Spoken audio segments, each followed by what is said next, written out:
કરી અને આપણે શ્રી રાજના ચરણોમાં વંદના રાખીશું. કૃષ્ણ કનૈયા લાલ કી જય.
श्री कृष्ण कन्हैया लाल की जय.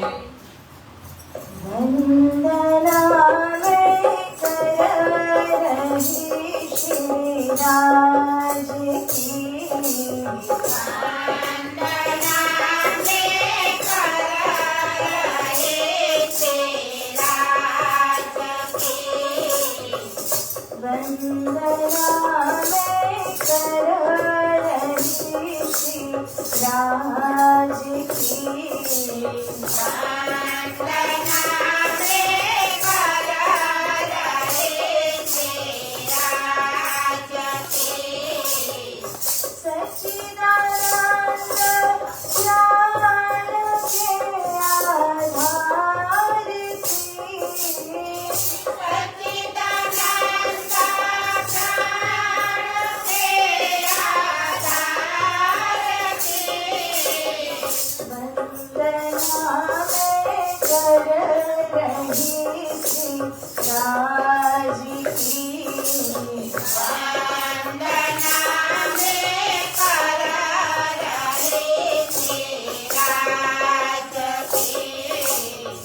शर अक्षर से न्यारा को निज धाम है.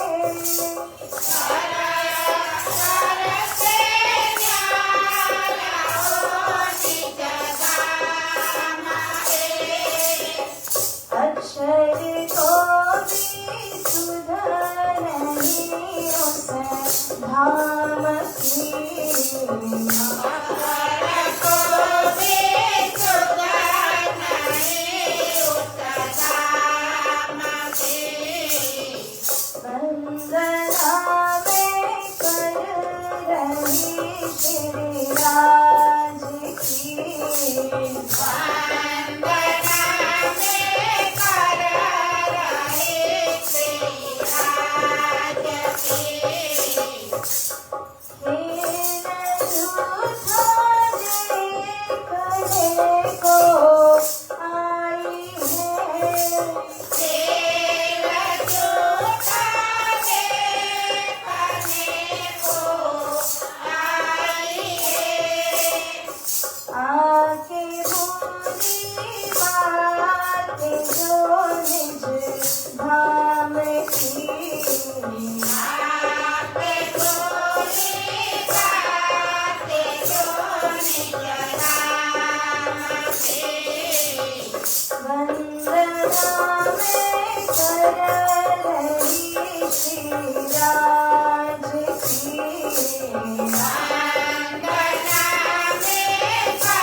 સુંદર હિંડોળા ઉપર ઝૂલી રહ્યા એવા આતમના આધાર અક્ષરાતીત શ્રી રાધશ્યામાજી શ્રી રાધે કૃષ્ણજીના પાવન શ્રી ચરણોમાં પોતાનું પ્રણામ કરતાની સાથે આ મંદિર એવં સંસ્થાના નિર્માતા બ્રહ્મલીન ગુરુજી શ્રી 108 શ્રી તારતમ જ્યોતિજી મહારાજજી તથા બ્રહ્મલીન ગુરુજી શ્રી 108 શ્રી દીનદયાળજી મહારાજજી તેમજ આ મંદિરના વર્તમાન દાદીપતિ મહંત એવા સ્વામી શ્રી 108 શ્રી લક્ષ્મણ જ્યોતિજી મહારાજજીના પાવન શ્રી ચરણોમાં કોટી કોટી પ્રેમ પ્રણામ આપનો આશીર્વાદ ગ્રહણ કરીને આ વિતક ચર્ચાને આપણે શુભારંભ કરી રહ્યા છીએ ત્યારે ઉપસ્થિત સહુ સુંદર સાજી ભક્તિમતી માતાઓ બહેનો ભાઈઓ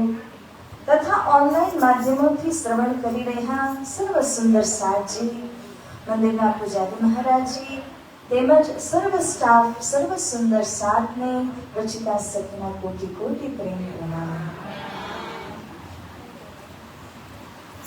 આપણે ગઈકાલે અરબ યાત્રાનો પ્રસંગ શ્રવણ કરી રહ્યા હતા કે શ્રી પ્રાણનાજી અરબ દેશ ગયા સદગુરુજીની આજ્ઞાને શિરોધાર્ય કરીને અને જ્યારે ત્યાંથી પાછા આવે છે તો 1.5 મહિના સુધી જામનગરના રાજ દરબારમાં અટકવું પડ્યું અને હિસાબ કિતાબ દેવો પડે છે. હવે સુંદર સાજી એનાથી આગળનો જે પ્રસંગ છે તેને આપણે શ્રવણ કરીએ. એથી પહેલા આપણે ચોપાઈને દોહરાવી લઈએ.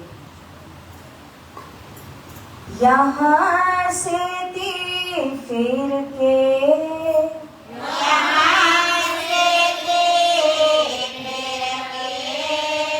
आए पूरी नौतना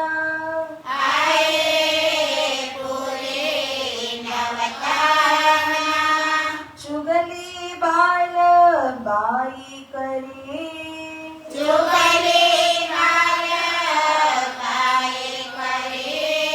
सुनाई जाम के कान सुनाई जाम के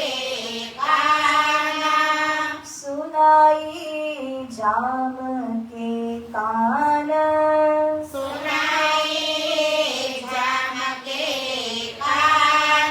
श्री कृष्ण कन्हैयालाल की यह नवतन पूरी मिले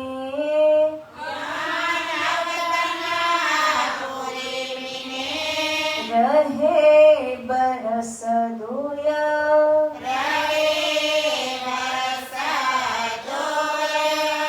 ગયે ન શિરદેવ ચંદ્રજી પાસ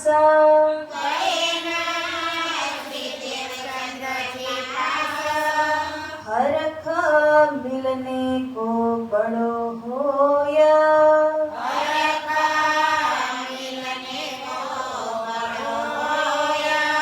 હરખ મિલને કો બડો હોય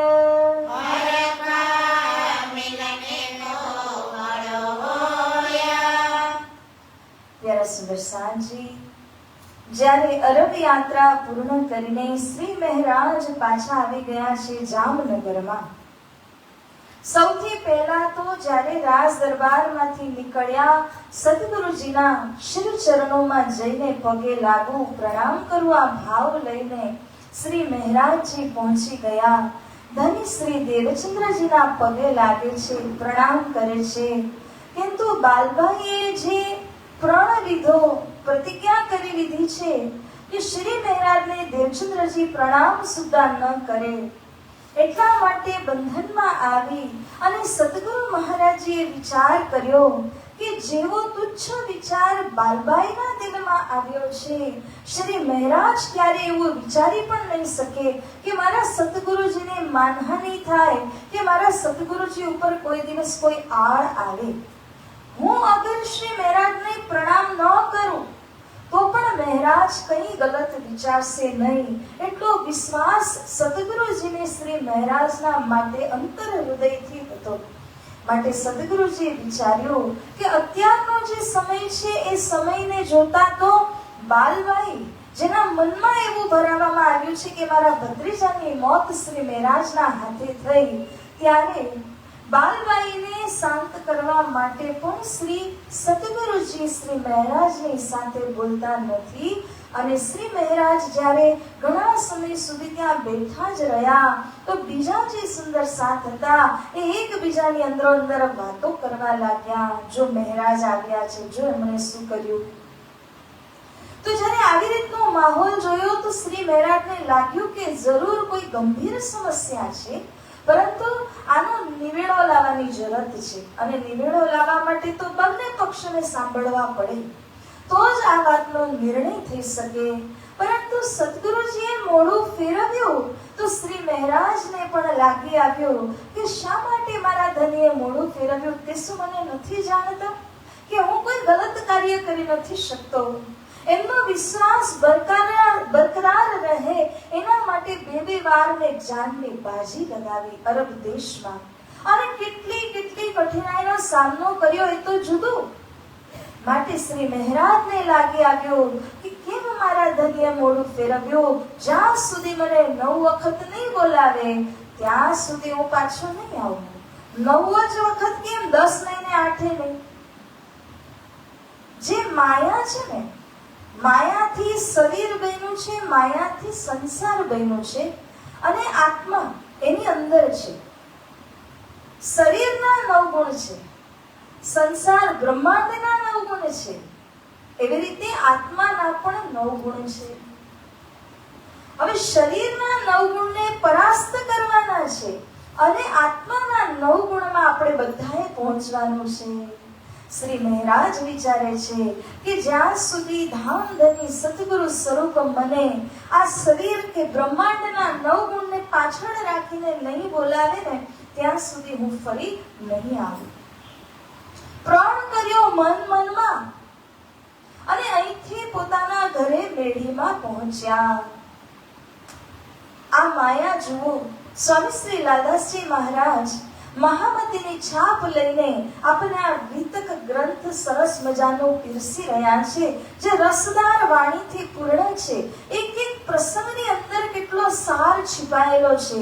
અને આ પ્રસંગને જુઓ તો લાલદાસજી કહે છે, भात भात विलखे तहाँ घर के बीच में आप न वे बोलावे न ये जाए तो क्यों कर होए मिलाप. શ્રી મહારાજ ભાંતિ થી એટલે રીત અલગ થી કે ક્યારેક ભજનના માધ્યમથી, ક્યારેક રડીને, ક્યારેક જાપ કરીને, ક્યારેક પોકે છે, પુકારે છે, કેટલી પ્રકારથી વિલખી રહ્યા છે. જ્યારે આપણે શતઋતુ ગ્રંથ વાંચીએ તો 6 ઋતુ દરમિયાન કેવી રીતે એક બિરહીન સખી દુઃખને અનુભવે છે, વિરહને અનુભવે છે, એનું પૂરું ત્યાં આપણને સમજાવવામાં આવેલું છે. એટલે કયો પ્રકારથી શ્રી મહારાજ વિલખી રહ્યા છે. મનમાં થાય છે આ સેકન્ડે દોડીને જાઓ અને સદગુરુજીના ચરણોમાં પડી જાઓ. સદગુરુજીને લાગે છે કે આ સેકન્ડે મહારાજની માટે બોલાવો મોકલું અને તરત જ એમને મારી પાસે બોલાવી લઉં. પરંતુ બીજા જ ક્ષણે યાદ આવે છે કે બાલભાઈ આવી રીતની પ્રતિજ્ઞા કરી છે. મહારાજજીને પણ દિલ તો ઉમડી આવે છે, પરંતુ દિમાગ કહે છે નહીં, જ્યાં સુધી 9 વાર નહીં બોલાવે તો હું નહીં જાઉં. મેં થી જિદ્દલ કોમ મેં. મહારાજજી ઇન્દ્રાવતી સખીની વાસના સ્વયં જ વાણીની અંદર કહે છે કે મારો સ્વભાવ એ જિદ્દલ કોમ એટલે જિદ્દી સ્વભાવ, કે જ્યાં સુધી સદગુરુજી નહીં બોલાવે ને તો હું નહીં જ જાઉં. ઘણું વિલખ્યા, બહુ જ તડપ્યા, પરંતુ ગયા નહીં. વિચાર કરવાની વાત છે કે આ બંને જણા સદગુરુજીને શ્રી મહારાજના વચ્ચે જુઓ તો દૂરી કેટલી છે. આમ જોવા જાવ તો 10 થી 15 મિનિટની, પરંતુ દિલની દૂરી જે છે ને એ બહુ મોટી દૂરી છે. અરબ દેશ ગયા, દૂર હતા, કોસો મીલો દૂર ગયા હતા, પરંતુ દિલ બંનેના એક હતા.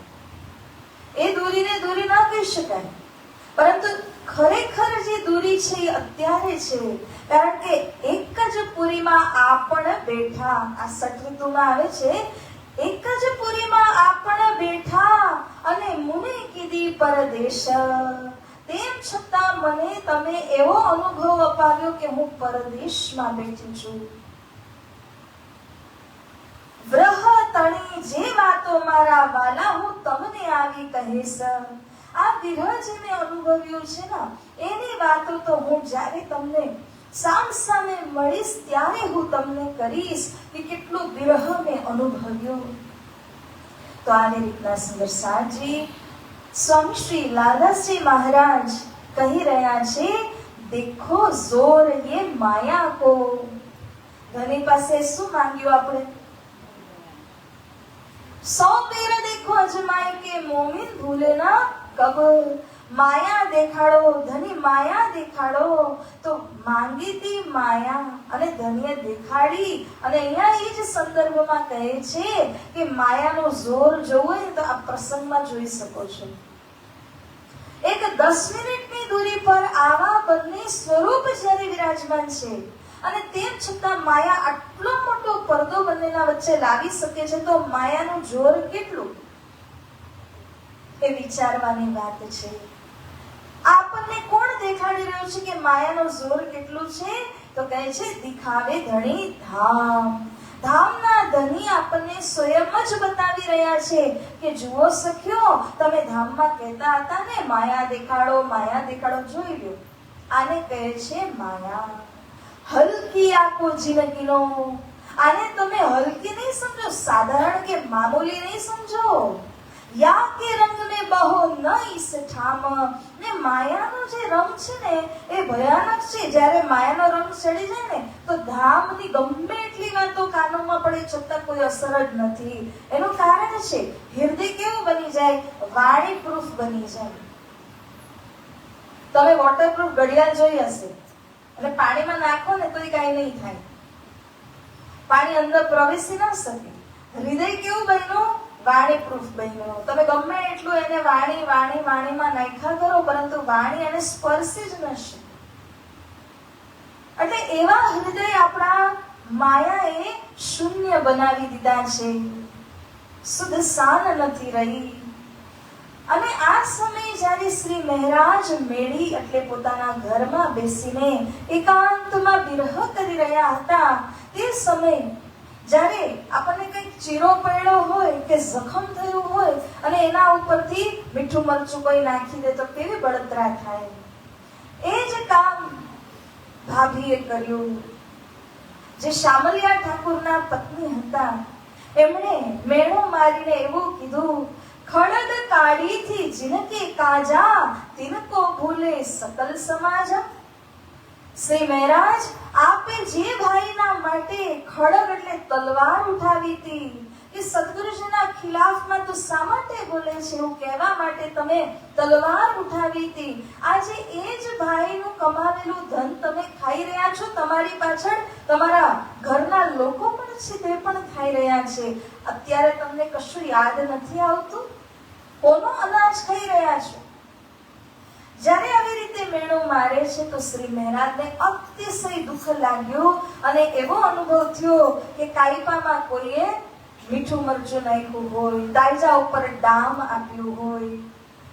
અને અહીંયાથી શ્રી મહારાજ આ 2 વર્ષ સુધી તો મેળીમાં રહ્યા, ઉપરાંત ભાભીએ જ્યારે આવી રીતના મેળો માર્યો પછી રહેવાયું નહીં તો શ્રી મહારાજ જે કલ્લાજીનું રાજ્ય હતું જામનગરના જોડે જોડે ત્યાં પહોંચે છે અને કલ્લાજના રાજા પાસે જઈને નિવેદન ચડાવે છે મંત્રી પદને પ્રાપ્ત કરવા કે કંઈક તો કરવું પડશે જીવનનું ગુજરાન કરવા માટે।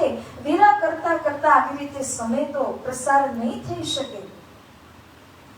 ત્યાં જઈને મંત્રી પદને પામીને નોકરી કરવા લાગ્યા, પોતે કમાવે છે પરંતુ વીરા ઓછું થતું નથી। પલ પલ ધની શ્રી સદગુરુ સ્વરૂપને યાદ સતાવ્યા કરે છે।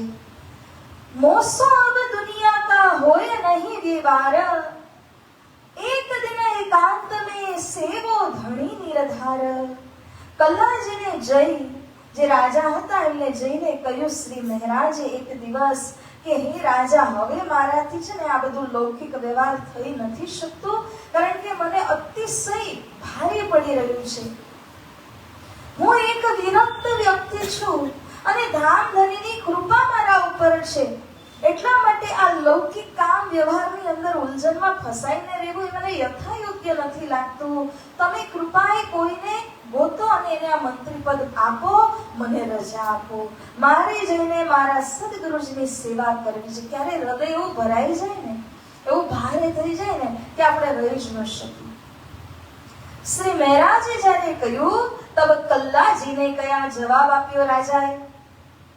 તેરા હે અખત્યાર जिने जानो उन्हें सौंप देओ सो चलावे कार व्यवहार।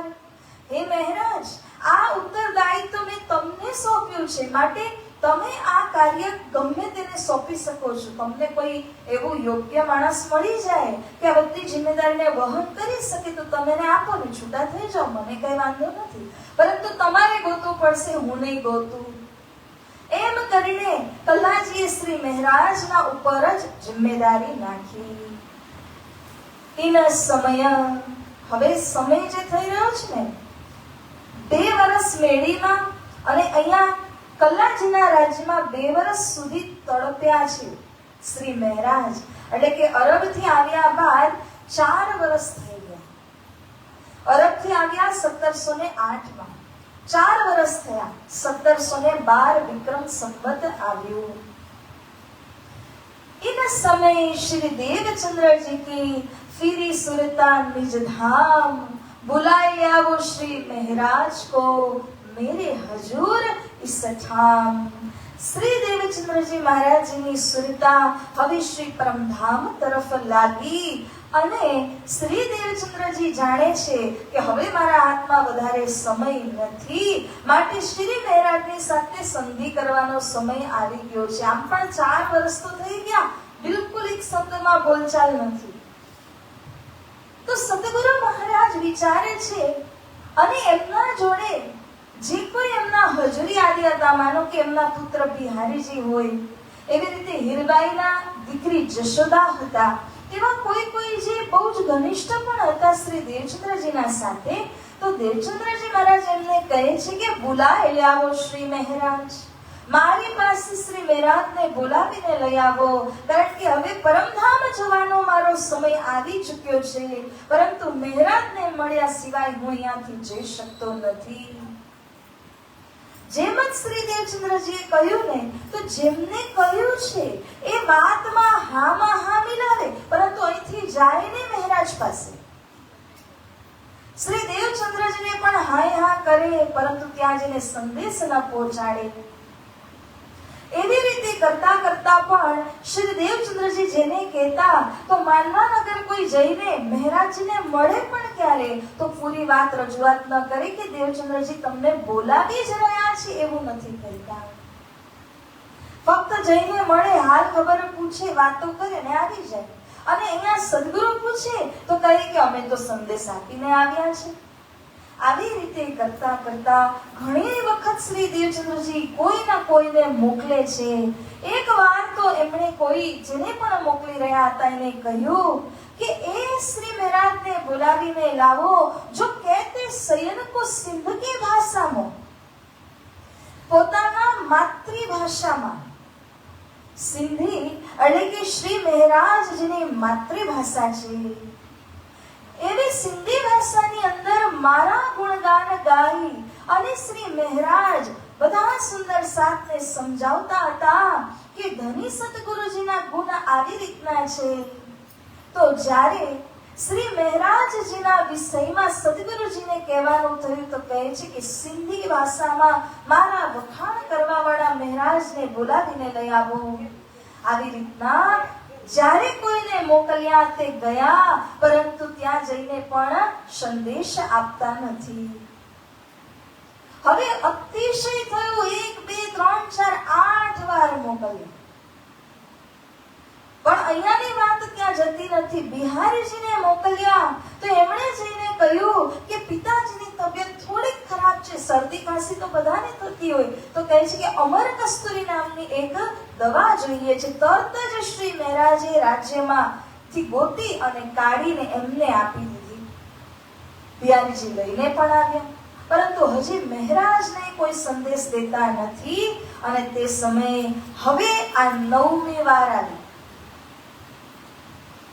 तब श्री देवचंद्र जी कया तुम बुलाए लियाओ इना, मैं धाम दरवाजे बैठ ना सको, ठाड़ी इंद्रावती करे रुदन, श्री कृष्ण कन्हैया लाल की, श्री सद्गुरु महाराज की, श्री प्राणनाथ प्यारे की. સદગુરુજી બિહારીજીને કહે છે, પુત્ર બિહારીજી છે એમને ફટકાર આપે છે અને કહ્યું આટલી વાર મેં તમને બધાને કહ્યું વારા ફરતી જાઓ મહારાજને બોલાવો, કોઈ બોલાવતા કેમ નથી? જ્યાં સુધી મહારાજ નહીં આવે ને ત્યાં સુધી મારા માટે ધામનો દરવાજો બંધ છે. એનું કારણ છે કે ધામ દરવાજા ઉપર ઊભી ઊભી ઇન્દ્રાવતી સખી રુદન કરી રહી છે, વિરહ કરી રહી છે ને રડતી મૂકીને હું જઈ નથી શકતો. બિહારીજી શું સમજે આ વાત? પરંતુ બાલબાઈ સમજ્યા, કારણ કે બાલબાઈ પાસે સદગુરુજીનું આપેલું તારતમ જ્ઞાન છે. તો સુધામ દરવાજો એ બધી વાત બાલબાઈને ખબર છે. તો બાલબાઈ કહે છે, હે બિહારીજી તમે ઊભા રહો, હું જાઉં છું.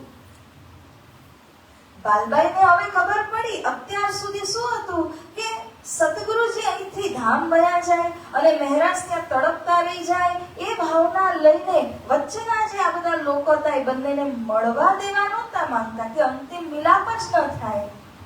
પરંતુ બાલબાઈ હવે સમજ્યા કે જેટલો પણ સમય આપણે આવી રીતે લેટ કરતા જશું, મોડું થશે મિલાપ કરાવવામાં, તો વધારે સદગુરુજી પણ તડપશે. અને જેટલા શ્રી સદગુરુજી તડપશે એ બધાનું જે પાપ કયો, ગુનો કયો, એ કોનામાંથી આવશે? મારામાંથી આવશે. મારા લીધે બધું થઈ રહ્યું છે. તો જેમ જ સદગુરુજીના આવા ફટકારના વચનો એમણે સાંભળ્યા તો બિહારીજીને કહ્યું તમે નહીં જાઓ, હું પોતે જાઉં છું. યહ વચન સુન કે ચોંક ગઈ. સદગુરુજીના આ વચનો સાંભળ્યા, ધામ દરવાજો બંધ છે, એ વચનને સાંભળીને બાલબાઈ એવી રીતે ચોંકી ગયા અને બાલબાઈ પહોંચી, ધાય દોડીને પહોંચ્યા કલ્લાજીના રાજ્યમાં મહારાજજીને લાવવા માટે. મહારાજ તુમે ક્યા હુઆ એતે બુલાવના આય? હે મહારાજ, આટલી વાર અમે બધા આવ્યા, તમને બોલાવ્યા, પરંતુ આટલું બોલાવા છતાં તમે આવતા કેમ નથી? श्री देवचंद्र जी तुमको याद करे फेर फेर, मैं धाम जाय न सको रया इन खातर. ધની શ્રી દેવચંદ્રજી કહે છે કે જ્યાં સુધી મહારાજ મને મળવા નહીં આવે, એમનો વિરહ જ્યાં સુધી શાંત નહીં થાય ને, ત્યાં સુધી મારા માટે ધામનો દરવાજો બંધ છે. એ મહારાજ, તમે શુભ કયું મુહૂર્ત જોઈ રહ્યા છો? શેની વાટે જોઈ રહ્યા છો? જેવા આ વચન સાંભળ્યા શ્રી મહારાજે કે તરત શ્રી મહારાજે જે બધું જ કાર્ય એમના માથે હતું બધું ઊભું જ મૂક્યું અને પકડાવ્યું કલ્લાજી રાજાને અને કહ્યું કે તમે જાણો, તમારું રાજ્ય જાણે, મારે મારા સદગુરુજીના શ્રી ચરણોમાં જવું છે. બાલબાઈને કહ્યું શ્રી મહારાજે કે હે બાલબાઈ, આ વાતની ચોખવટ આજ સુધી કોઈ કરી જ નથી. મને જે પણ આવતું હતું તો એમ જ બતાવે કે શ્રી દેવચંદ્રજીને નાનું મોટું કઈ શરદી ખાંસી તાવ જેવું કઈ છે, કોઈ વાર કોઈ ઔષધિ પણ લઈને ગયા. હકીકત કોઈએ બયાન નથી કરી કે આ ભાવથી શ્રી દેવચંદ્રજી મને યાદ કરી રહ્યા છે. જો હું જાણત તો હું અવશ્ય આવત. એવી રીતે કરીને આ 9મી વખત થઈ.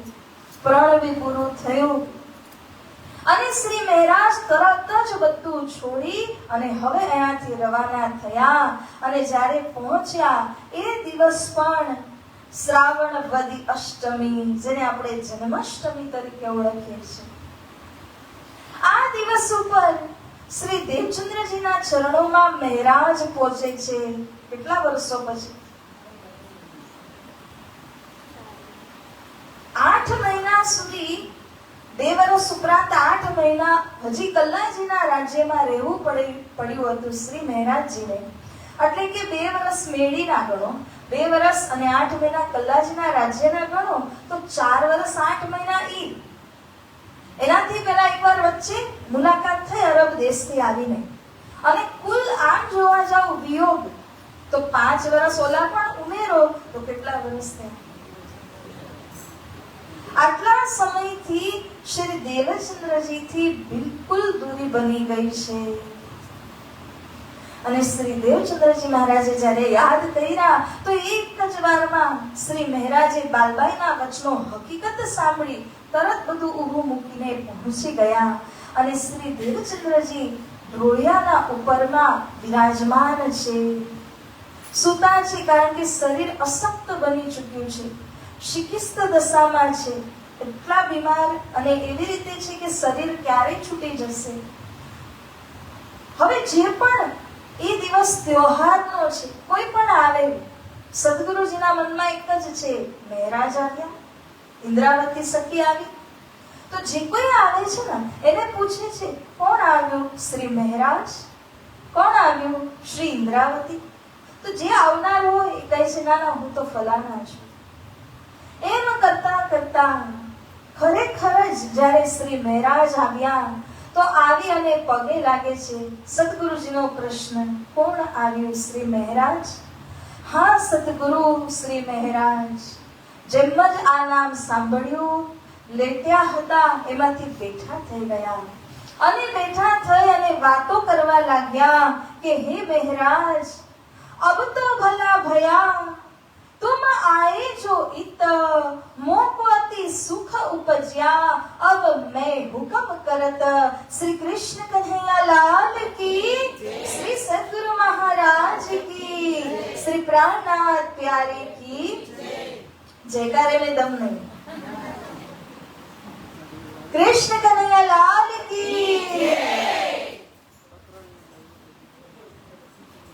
श्री देवचंद्रजी महाराज કહે છે, સારું થયું, ભલું થયું કે હે મહારાજ આપ અહીંયા આવી ગયા. હવે તો પાછા ત્યાં માયામાં નહીં જાઓ ને, હવે તો પાછું મંત્રી પદને લઈને કાર્ય કરવા નહીં જાઓ ને, મારી પાસે આવી ગયા ને. શ્રી મહારાજ કહે છે, હા ધની, હવે હું હંમેશા માટે તમારા ચરણોમાં આવી ગયો છું. અને શ્રી સદગુરુજીએ કહ્યું, અબ મેં હુકમ કરત, જે હું આદેશ કરું એને તમે પાલન કરો. ધર્મ કાર્યની સંપૂર્ણ જિમ્મેદારી હવે હું તમારા માથે આપવાનો છું. માટે હવે તમે કશે ન જઈને મારી આપેલી આજ્ઞાનું પાલન કરો. જ્યારે શ્રી સદગુરુજી આવી વાત કહી તો મહારાજજી શિરોધાર્ય કરે છે. કેટલાય સમય બાદ મુલાકાત થઈ તો કેટલી વાતો હોય બંનેના દિલમાં, સાથે પડદા પણ છે, દુઃખ પણ છે. સાથે જે લોકો નથી ઈચ્છતા કે મહારાજ અને સદગુરુજી ખરેખર દિલથી મળી જાય, એ લોકોનો પહેરો પણ ત્યાં છે. એ લોકો જગ્યા છોડતા પણ નથી, જતા પણ નથી. એટલે એક દિવાલ બનેલી છે હજુ પણ. તેમ છતાં સદગુરુ મહારાજજી કહે છે કેટલા દિવસો પશ્ચાત કે મને ભૂખ લાગી છે, ભોજનનો થાળ લઈને આવો. જ્યારે થાળ લઈને આવ્યા, થોડુંક શ્રી દેવચંદ્રજી આરોગ્યા અને ત્યાર પછી આપી દીધું શ્રી મહારાજને. ગુરુરુશિષ્ટ ભોજનમ, ગુરુનું ઉચ્ચિષ્ટ એટલે કે પ્રસાદ ઉત્તરાધિકારીને જ મળે છે. ગુરુજી પણ પોતાનો પ્રસાદ સોચી સમજી વિચારીને કે મારા પાછળ આને મારે કાર્ય આપવાનું છે એને આપે છે. આ એક પ્રસંગ છે. તમે વિતકમાં હજી સાંભળશો કે શ્રી પ્રાણનાજી છત્રસાલજીને આપ્યો પ્રસાદ. કારણ કે એમના બાદ જેને જિમ્મેદારી દેવાના હોય એને ગુરુજી પ્રસાદ આપે છે. તો થાળ આરોગીને શ્રી મહારાજને સદગુરુજીએ પોતાની પ્રસાદી આપી. આ થાળ નથી, આ ભવિષ્યની જિમ્મેદારી છે. જ્યારે શ્રી મહારાજને આ થાળ આપ્યો, હવે એકલા કઈ રીતે ગ્રહણ કરી શકાય? તો ગુરુપુત્ર બિહારીજીને આગ્રહ કરે છે શ્રી મહારાજ કે હે બિહારીજી, આપ આવીને બેસો અને અમારી સાથે આરોગો. બિહારીજીના મનમાં તો જાતિ ભેદ એટલા બધા હતા. બિહારીજીને લાગે છે ક્યાં હું કાયસ્થ બ્રાહ્મણ અને ક્યાં ક્ષત્રિય લોહાણા. હું બેસું તો મારું બ્રાહ્મણત્વ ઘટી જાય, મારી પવિત્રતા ભંગ થઈ જાય. એટલા માટે બિહારીજી બેસતા નથી. શ્રી મહારાજ એમને બાર કહે છે ન બેઠા. હવે શ્રી મહારાજે દેવચંદ્રજી મહારાજને કહ્યું, સદગુરુજી આપ આદેશ કરો ને બિહારીજીને મારી સાથે બેસીને આરોગ્ય પ્રસાદ ગ્રહણ કરે. સદગુરુજીએ જ્યારે આદેશ કર્યો ત્યારે શ્રી મહારાજની જોડે બિહારીજી બેઠા. બેઠા તો બેઠા, પરંતુ ભારત પાકિસ્તાનની લીટી દોરીને બેઠા. પ્રસાદ તો લીધો, પરંતુ મનમાં ઉભાવ છે શ્રી મહારાજજીના પ્રતિ, તો ક્યાંથી એમની સાથે બેસીને પ્રસાદ લઈ શકે? મહારાજને કોઈ ઉભાવ નથી, તો મહારાજે એમને સામેથી કેટલી વાર બેસાડ્યા. ફોર્મેલિટી બી નહોતી કરી, ખરેખર જ બેસાડવાના હતા. એટલે વારવાર પોતે કહ્યું, ન માન્યા તો સદગુરુજીને પણ એમણે કહ્યું. આ રીતે બંને મહારાજ અને બિહારીજી સદગુરુજીનો આપેલો પ્રસાદ બંને જણા ગ્રહણ કરે છે. કારણ કે બંનેના ઉપર કઈ ના કઈ હદ સુધી જિમ્મેદારી આવવાની છે. દાખલા તરીકે સ્થાનને સંચાલન કરવાની જિમ્મેદારી બિહારીજીની, પરંતુ સુંદર સાતના જાગણી કાર્યની જિમ્મેદારી એ શ્રી મહારાજની. તો જાણીને સમજીને શ્રી મહારાજજી આવી રીતના બિહારીજીને આગ્રહ કર્યો હતો. હવે જ્યારે શ્રી સદગુરુજી અને મહારાજ મળતા હોય છે, ક્યારેક હવે રોજ આવે પ્રણામ કરે, તો એકાંત ગોતતા હોય કે ક્યારે મારા દિલની વાત, મારા દિલના ભાવ સદગુરુને રજૂ કરું. એવો મોકો મળતો નથી, કારણ કે બધા ઘેરીને હોય છે. પણ ઉપરવાળા બી કઈ આપણને મોકો તો આપી જ દેતા હોય. શ્રી મહારાજને મોકો મળ્યો, સદગુરુજીને પોતાની વાત બતાવવાનો મોકો મળ્યો. અને બંને જ્યારે બેઠા તો આટલા વર્ષોની વિતક અરબ ગયા હતા ત્યાર સુધી બધું બરાબર હતું. ત્યારથી લઈને આજ દિવસ સુધી જે આપ બીતી છે એ બધી વાતો શ્રી મહારાજ સદગુરુજીને કહે છે. શ્રી સદગુરુજી આ બધી વાતોને સાંભળીને શું કહે છે? બધી વિરહની વાતો છે. 5 વર્ષ અરબમાં શું વીતી, 2 વર્ષ મેળીમાં કેવી રીતે તડપ્યા, પછી 2 વર્ષ 8 મહિના કલ્લાજના રાજ્યમાં કામ કરતા કરતા કઈ રીતે તડપણનો અનુભવ કર્યો, બધી વાતો રજૂ કરી કે કેટલા દુખી હતા શ્રી મહારાજ. सुन के उत्तर दिया भला किया अब तुम, काम माया का छोड़ के आए तले कदम. સદગુરુજીએ માત્ર એટલું જ કહ્યું કે હે મહારાજ, તમારા ઉપર જે વીતી ને એવી રીતે મારી ઉપર વીતી છે, પણ આજ માયા આપણે જ માંગી. ऐसा खेल दिखाया मांग लिया है हम, अब कैसे अर्ज करूं कहोगे માંગ્યા તુમ. હવે અરજી કરવાની તે જગ્યા નથી રહી, કારણ કે ધણી તો એવું જ કહેશે, તમે માંગ્યું મેં લવલેશ જેટલું દેખાડ્યું, એટલામાં તમારી આ હાલત થઈ ગઈ. તો કહીએ તો કેવી રીતે કહીએ, હે મહારાજ, જે આપણે માંગ્યું એ જ આપણને મળ્યું છે. તમે જે વિરવેદનાનો અનુભવ કર્યો એ રીતે મેં પણ કર્યો છે. પરંતુ શ્રી મહારાજ હવે ફરી માયામાં નહીં જતા હુકમ તલે, આદેશ તલે રહીને ધર્મ કાર્ય કરજો. તો શ્રી મહારાજ વચનબદ્ધ થયા કે ક્યારે પણ હું માયા ક્ષેત્રમાં પાછો નહીં જાઉં અને હું કેવલ ધર્મ ક્ષેત્રનું જ કામ કરીશ.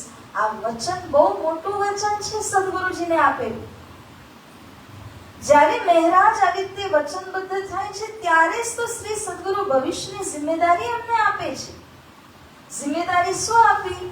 આ પહેલાથી નાનપણથી જિમ્મેદારી આપેલી હતી કે ફિર કે દેશ દિશન વિશે સાકુંડલ સકુમાર ઢૂંઢો સાથ સકલ સહિત મેલા કરો અપાર.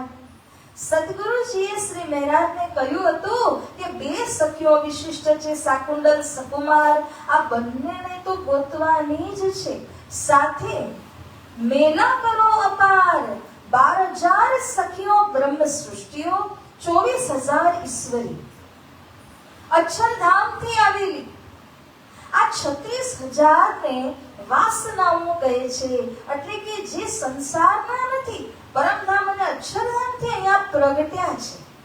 એવી 36,000 વાસનાઓને લઈને મેળો કરવાનો આદેશ સદગુરુ સ્વરૂપ આપે છે શ્રી મહારાજને. હવે આ મેળો શબ્દ છે ને, મહારાજને યાદ રહી ગયો, મારા સદગુરુજીના નામનો મેળો કરવો છે, મેળો કરવો છે. પરંતુ મેળામાં કોણ જોઈએ? 36,000 જ્યાં સુધી નહીં આવે ને તો મેળો થશે નહીં. કારણ કે આ મેળો કોઈ જાહેરી મેળો નથી. આ મેળો એટલે કે જાગણી રાસનો મેળો છે. અને જાગણી રાસની લીલાની અંદર તો બ્રહ્મપ્રિયાઓ, ઈશ્વરી સૃષ્ટિ, જીવ સૃષ્ટિ બધા સામેલ છે. પરંતુ વિશેષ કરીને જો તો બ્રહ્મ સૃષ્ટિ અને ઈશ્વરી જાગૃત થઈ જાય તો જ આ મેળો સંપન્ન થઈ શકે. તો શ્રી સદગુરુજીએ કહ્યું સાકુંડલ અને સકુમાર અને બાકી બધી 36,000 ને લઈને મેળો કરો, આ મારો આદેશ છે મહારાજ. કરી કે મેલા 7 को अरु 24,000 रास जागणी खेल के पहुंचो धाम मंजार कृष्ण कन्हैया लाल की जय. હે મહારાજ, આવી રીતના અહીં તો તમારે મેળો કરવાનો જ છે. આ મેળો સંપન્ન થાય એના પછી બધાને લઈને ક્યાં પહોંચવું? પરમધામમાં. આટલી જિમ્મેદારી આપી. એટલે કહે છે ધોરડા માં મૂકે તારી દૂસરી. આ કેટલી મોટી જિમ્મેદારી છે. બળદના ખભા ઘસાઈ જાય, એટલું વજન લાદીને અહીંયા ઘાવ બની જાય, મૂકી જ ન શકે. પગ ગમે એવા રસ્તા હોય, રેતીમય હોય, કીચડમય, એમાં ગળી જાય, પરંતુ તેમ છતાં પોતાના ગાડાનો ભાર હાંકવું જ પડશે. સદગુરુજીએ પોતાની આજ્ઞા આપીને બળદના નાકમાં ઓલું પહેરાવી દે ને, નથ પહેરાવીને એની ડોર પોતાના હાથમાં રાખે ને ગાડી હાંકવા વાળો, એવી રીતે સદગુરુજીના હાથમાં ડોરી છે. અને મહારાજ પોતાને દોરડા એટલે કે બળદની ઉપમા આપે છે. આનું કારણ આટલી ભવ્ય જિમ્મેદારી જાગણીના બ્રહ્માંડની ઇન્દ્રાવતી સખીના ઉપર, શ્રી મહારાજના ખભા ઉપર છે. એવા મહારાજ કેવી રીતે જીવનમાં સદગુરુજીને આપેલું વચન ભૂલી શકે? પરંતુ માયાનું જોર એ પણ છે કે વચનને ભૂલ્યા અને એનું પરિણામ પણ સામે આવ્યું. જે પ્રસંગ આજે આપણે જોયો કે જ્યારે શ્રી દેવચંદ્રજી નહીં બોલાવે ત્યાં સુધી નહીં જાઓ, આ માયા સાથે યુદ્ધ છે. આપણે 17 ચોપાઈ વાંચીએ છીએ તો અમે કેટલી વાર યુદ્ધ કર્યા આવે છે?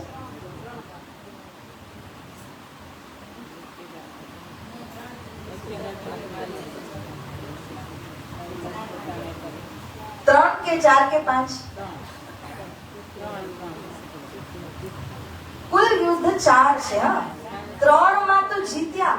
પહેલું યુદ્ધ આ હતું શ્રી સતગુરુજીના સામે જ્યારે વચન એમણે લીધું, પણ એ વચન ફળીભૂત થયું, કારણ કે મહેરાજને 9 વખત બોલાવવા આવ્યા ને પછી જ શ્રી મહેરાજ ગયા.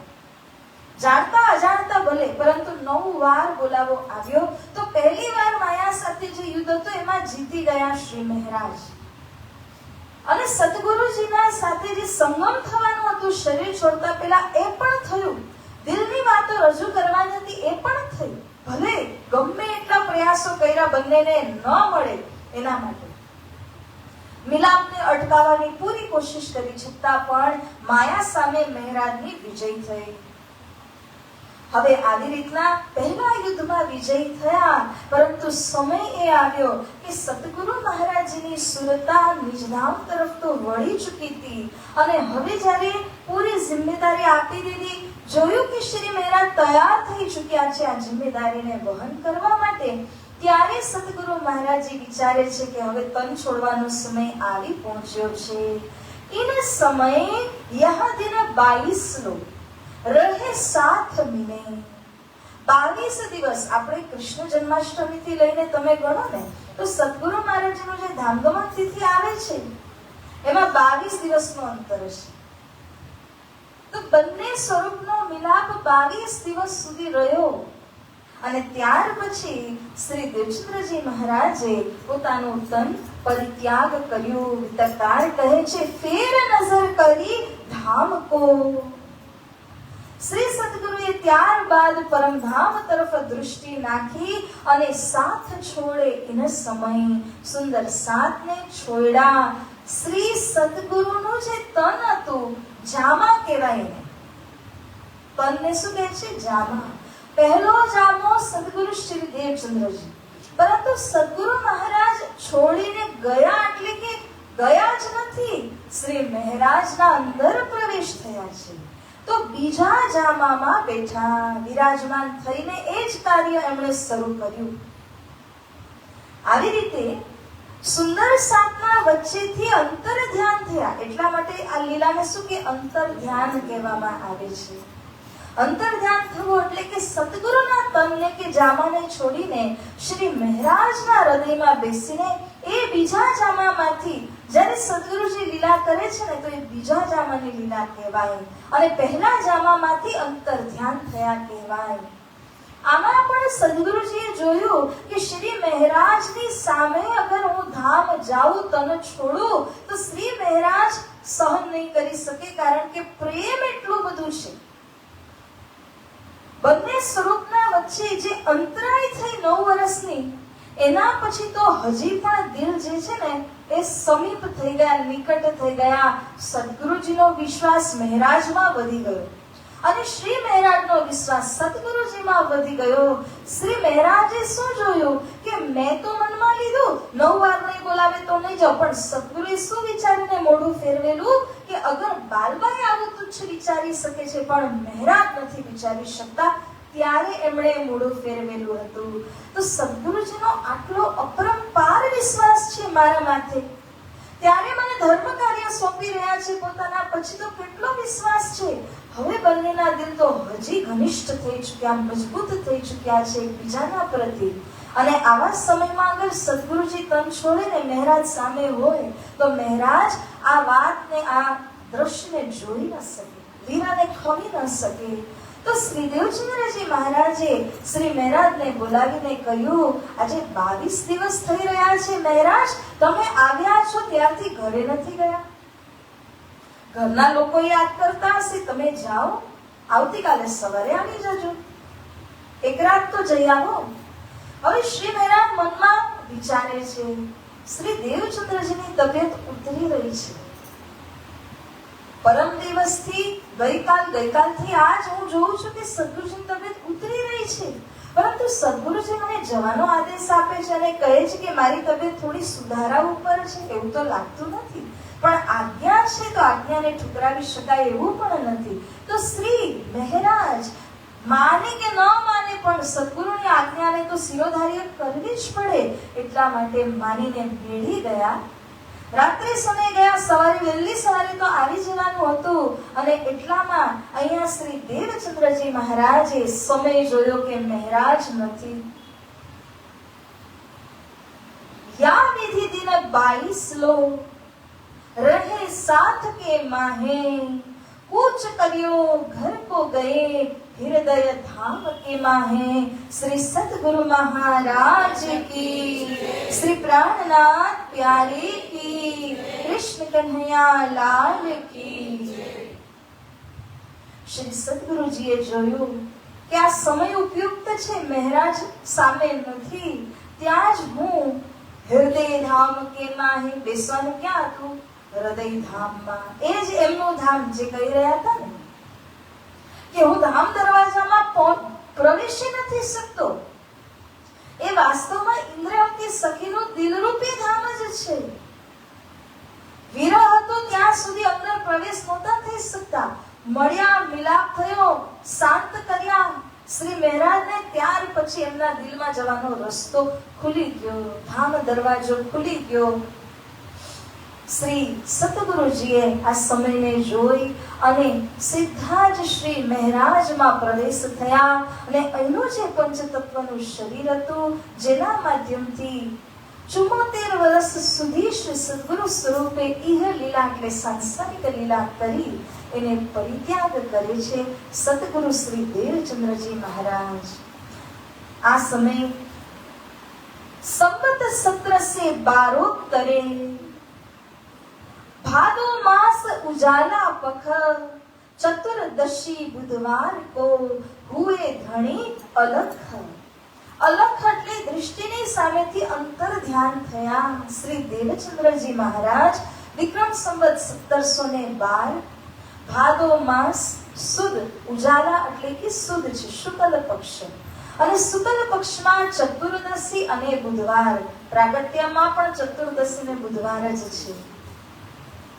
આવી રીતના શ્રી દેવચંદ્રજી મહારાજ તન પરિત્યાગ કરીને શ્રી મહારાજના હૈયામાં જઈને બિરાજમાન થયા. અને જ્યારે હૈયામાં બિરાજમાન થયા ને તો પહેલું કાર્ય શ્રી દેવચંદ્રજીએ શું કર્યું કે હૃદયને મજબૂત બનાવી દીધું. જો એકલા ઇન્દ્રાવતી સખી હોત તો આ વીરાને ખમી જ ન શકે, પણ સદગુરુ જઈને બેઠા છે અંતરમાં, એટલે જ્યારે શ્રી મહારાજના કાનોમાં સૂચના પહોંચી કે શ્રી દેવચંદ્રજીએ રાતે તન પરિત્યાગ કર્યું, મધ્યરાત પીછે કીધો પરિયાન. રાતના 12 વાગે મધ્યરાત્રિ કહેવાય, એના પછી શ્રી સદગુરુજીએ તન પરિત્યાગ કર્યું. અને જ્યારે બીજા દિવસે ખબર પડી શ્રી મહારાજને, ત્યારે હૃદય થોડું મજબૂત હતું. સદગુરુજી અંદર પહેલા જ વિરાજમાન થઈ ચૂક્યા છે. પરંતુ જેમ જ આ વાતની ખબર પડી, પહેલા તો દિલ બિલકુલ શાંત શૂન્ય થઈ ગયું. હે રાજજી, આ શું લીલા છે? ધણી જાણતા હતા કે હવે એમની પાસે વધારે સમય નથી, એટલા માટે લીલા કરી અને મને મેળી મોકલી દીધી. અને પોતે અંતર ધ્યાન થયા, મતલબ જાણી બુજીને મને આવી આજ્ઞા આપી અને મારી સાથે છલ કર્યું, પરંતુ મારા સારા માટે, સુંદર સાતની જાગણી માટે. હવે અહીંયા શ્રી મહારાજના અંતર હૃદયમાંથી પુકાર નીકળે છે, આવો જીવાલા મારે ઘેર, આવો જીવાલા, આવો જીવાલા મારે ઘેર, આવો જીવાલા. એક લડી પરદેશમાં, એક લડી પરદેશમાં, મોને મૂકી ને કાચાયા, મોને મૂકી ને કાચાયા, આવો જીવાલા મારે ઘેર, આવો જીવાલા, આવો જીવાલા મારે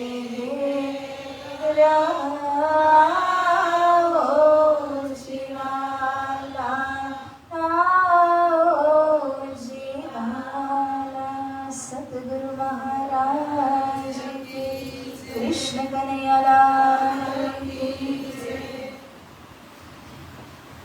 શ્રી ઇન્દ્રાવતી સખી પુકાર કરે છે, હે ધામધની સદગુરુજી, તમે મારા વાલાજી છો અને તમે આવી મારા હૃદયમાં, હૃદય ધામમાં બિરાજમાન થઈ જાઓ.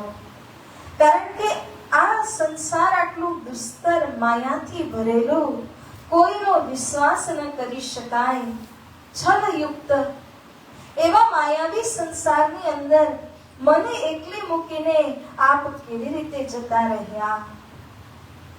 હે સદગુરુજી, મારા અંતર હૃદયમાં બેસીને તમે આ કાર્ય, જાવણીનું કાર્ય કરાવો. કલકલીને કહું છું તમને, આવજો આને ક્ષણે, મારા મનના મનોરથ પૂર્ણ કરજો શ્રી ઇન્દ્રાવતી લાગે ચરણે. હું તમને કલકલીને તડપીને કહી રહી છું, ઈસી ક્ષણે તમે આવો, કારણ કે તમારો વિયોગ મારાથી સહન થશે નહીં. આવીને જે આગળ પ્રભાત એટલે જાગણી કાર્ય થવાનું છે, એ જાગણી કાર્ય આપ જ મારા અંતર હૃદયમાં બેસીને કરો મારા વાલાજી, મારા પ્રિયતમ. તમારા સિવાય હું ઇન્દ્રાવતી એકલી આ માયાની વચ્ચે શું કરી શકીશ? તો બિલકુલ પોતાના હૃદયની અંદર એટલું વિરહ થયું. પરંતુ જ્યારે જોયું ને કે બધા સુંદર સાથ તો રહી રહ્યા છે અને બધા સુંદર સાથની જિમ્મેદારી તો મને આપી છે, પોતાનું દર્દ, દુઃખ દબાવી દીધું અને બધા સુંદર સાથનું મોઢું જોયું કે મારે તો બધાને સાંત્વના દઈને બધાને ઊભા રાખવાના છે. સદગુરુ નથી તો આજે મારી ઉપર જિમ્મેદારી છે કે હું મારા સુંદર સાથની બાહ પકડીને એમને તારું.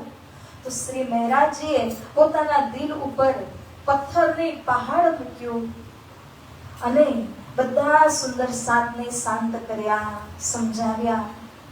આવી રીતે બધા સુંદર સાંજે મળી અને શ્રી દેવચંદ્રજીની અંતિમ યાત્રા માટે તૈયાર થયા. પરંતુ એમનું જે પંચતત્વનું તન હતું, એ પંચતત્વનું તન એટલું પવિત્ર હતું સાધનાને લીધે, ભક્તિના લીધે, કે પાંચ તત્વના તનને અગ્નિદાહ કરવાની આવશ્યકતા ન પડી. એ પાંચ તત્વ પાંચે તત્વમાં મિશ્રિત થઈ ગયા. માટે જે એમનું તન હતું એના ઉપર જ્યારે કફન ઢાંકવામાં આવે છે, ત્યારબાદ એ તન ધીમે ધીમે કપૂર કેમ ઉડતું જાય અને પછી એનું અસ્તિત્વ ન રહે, એવી રીતે આ તન ઉડી જાય છે. છેલ્લે નવ દેહુરીમાં અંતિમ યાત્રા જે કાઢી, એમાં તો તન તો હતું નહીં, પરંતુ કહે છે કે જે કફન હતું એને લઈને જે પણ કઈ હિન્દુ સંસ્કૃતિની અંદર સંસ્કાર કરવાનું હોય, અંતિમ સંસ્કાર એ કરવામાં આવે છે. અને એમનું અંતિમ જે સ્થાન આપ્યું, સમાધિ, એ નવદેવરી જે જામનગરની અંદરમાં છે, ત્યાં એમને અંતિમ સ્થાન દેવામાં આવ્યું. આવી રીતના ધામધની શ્રી દેવચંદ્રજી મહારાજની જે 74 વર્ષની લીલા હતી, એ તો સંપન્ન થઈ. આ પહેલા જામાની લીલા હતી, પરંતુ હવે જે આગળ છે એ બીજા જામાની અંદર પ્રવેશ થઈ અને સદગુરુ મહારાજ આગળની જે લીલા છે એ લીલા કરે છે. સુંદર સાંજી કાહુ ના તો ધામ કો किन्नो नहीं निर्धार, को आयो को कुत को गयो, रही ना हृदय सार. સદગુરુજી ધામ ગયા પશ્ચાત જે કઈ 313 સુંદર સાથ જરાવેલા હતા, એ બધાએ વિચાર કરી લીધો, હવે આપણે શા માટે પાછા જઈએ ખીજડા મંદિરે કે ચાકલા મંદિરે? ઘરે ઘરે બેસીને સદગુરુજીને યાદ કરીશું.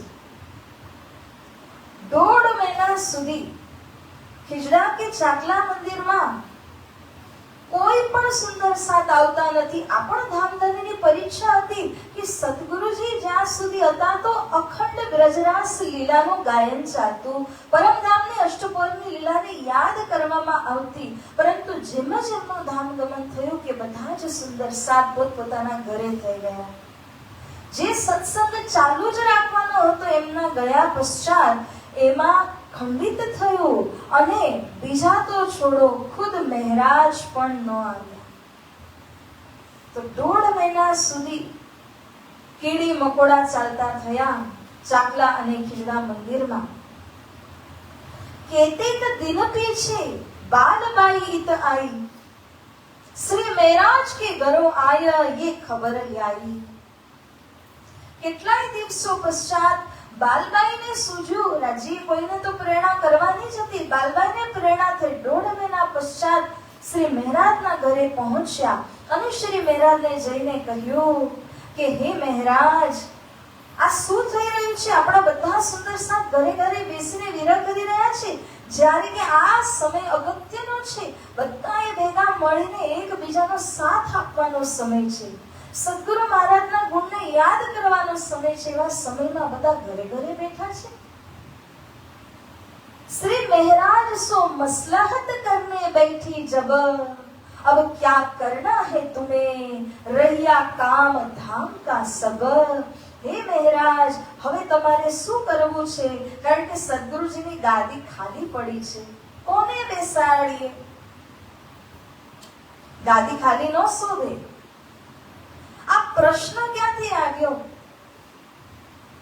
કારણ કે જે ગત અમુક વર્ષોમાં વાતો બની હતી કે બાલબાઈના મગજમાં છે મારા ભત્રીજાને હાનિ પહોંચાડનાર મહારાજ છે, ત્યારથી લઈને એમણે આ પ્રશ્ન ઉભો કર્યો કે સદગુરુજીની ગાદી પર કોણ બેસશે? એમનો ઈશારો ક્યાં હતો? નિસ્બત નસ્લી સે કરે તો પિયારી જી હે સિરદાર. બંને પુત્ર નસ્લી નજરી, નસ્લી એટલે કે જે શરીર સંબંધી પુત્ર, એમને નસ્લી પુત્ર કયા છે. નજરી એટલે કે ધાર્મિક જે પુત્ર એટલે કે મહારાજ, એમને નજરી પુત્ર કયા છે. પરંતુ બાલબાઈએ વાતમાંથી એવી વાત કરી દીધી કે અગર નસ્લી પુત્રને બેસાડીએ તો કેવું રહેશે? મહારાજ અંદર તો ચોંકી ગયા. આટલા વર્ષો થયા, ક્યારેય પણ સદગુરુજીએ નથી કહ્યું કે મારા પછી બિહારીજી. હંમેશા એક જ વાત હતી કે મારા પછી મહારાજ, મારા ગાદી પર મહારાજ. તો આ વાત આવી જ ક્યાંથી? પણ મને વિચાર કર્યો અને આવા જે સત્પુરુષો હોય એમની દૂરદ્રષ્ટિ એવી હોય ને કે ક્ષણમાત્રમાં એ લોકો વિચાર કરી શકે કે આ પોતે બાલબાઈએ કહ્યું નથી, આ ઉપરવાળાની પ્રેરણાથી તે બોલ્યા છે. તો શ્રી મહારાજ વિચાર કરે છે કે મને જિમ્મેદારી કોને આપી? શાકુંડલ સકુમાર એ જો જામનગરમાં હોત ને તો સદગુરુએ ન જગાડ્યા હોત. મારે હવે બહાર દેશ વિદેશમાં ગોતવા જવું છે. તો હું અગર મંદિરમાં ડંકો વગાડીને બેસું કે ગાદી પકડીને બેસું તો મારાથી બેસાય નહીં. અને જો બિહારજી ગાદી ઉપર બેસે તો મંદિર સંચાલનની જિમ્મેદારી એમની થાય અને સુંદર સાધના જાગરણની અસલ જિમ્મેદારી મારી થાય.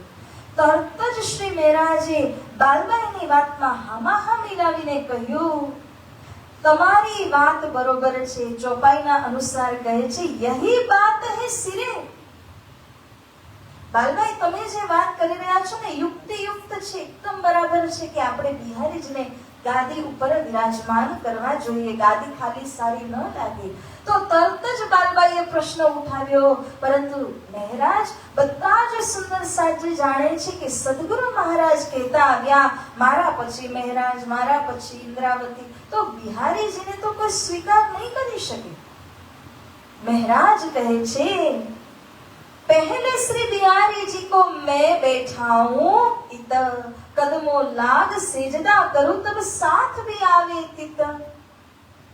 સૌથી પહેલા આગળ પડતું હું જ આવીને બિહારીજીને દંડવત પ્રણામ કરીશ, એમને ગાદીએ બેસાડીશ, સુંદર સાતના મન મનાવી પણ લઈશ કે કેમ બિહારીજીને આપણે બેસાડી રહ્યા છે. અને હું જેમ કરીશ પછી તો સુંદર સાત કરશે જ. તો બાલબાઈ કહે છે બહુ સરસ, તમે કરશો તો બધા ફોલો કરશે, પણ તમે નહીં કરો તો કોઈ નહીં કરે. તો બંનેના વચ્ચે આ વાત નિશ્ચિત કરવામાં આવી અને પછી શ્રી મહારાજે બધાને જ પત્ર વ્યવહાર થકી જણાવ્યું કે હવે શ્રી સદગુરુ મહારાજજીની ગાદીના ઉપરમાં એમના પુત્ર બિહારીજીને બેસાડવામાં આવશે. આ પત્ર વ્યવહાર કરે છે। संवत 1772 आसो महीने में साथ सबको खबर पहुंची श्री महाराज से। आसो महीनो भादोમાં ધામગમન થયો, આસો મહિનો આવ્યો ત્યારે કહ્યું કે બધા જ સુંદર સાજી આ તિથિ ઉપર હાજર થવાનું છે, ત્યારે આપણે બિહારીજીની ગાદી નશીનીનો કાર્યક્રમ રાખીશું અને આ કાર્યક્રમની અંદર બધા જ સુંદર સાતને કહેવામાં આવ્યું કે ઉપસ્થિત તો થવાનું જ અને સાથે સાથે બધાએ લોટો ભરીને દૂધ લઈ આવવાનું, કારણ કે જે ગાદી પર બેસી રહ્યા છે એમના નામથી દૂધ પાક બનાવવાનો છે। અને દિવસ આવ્યો, સુંદર સાત જમા થયા।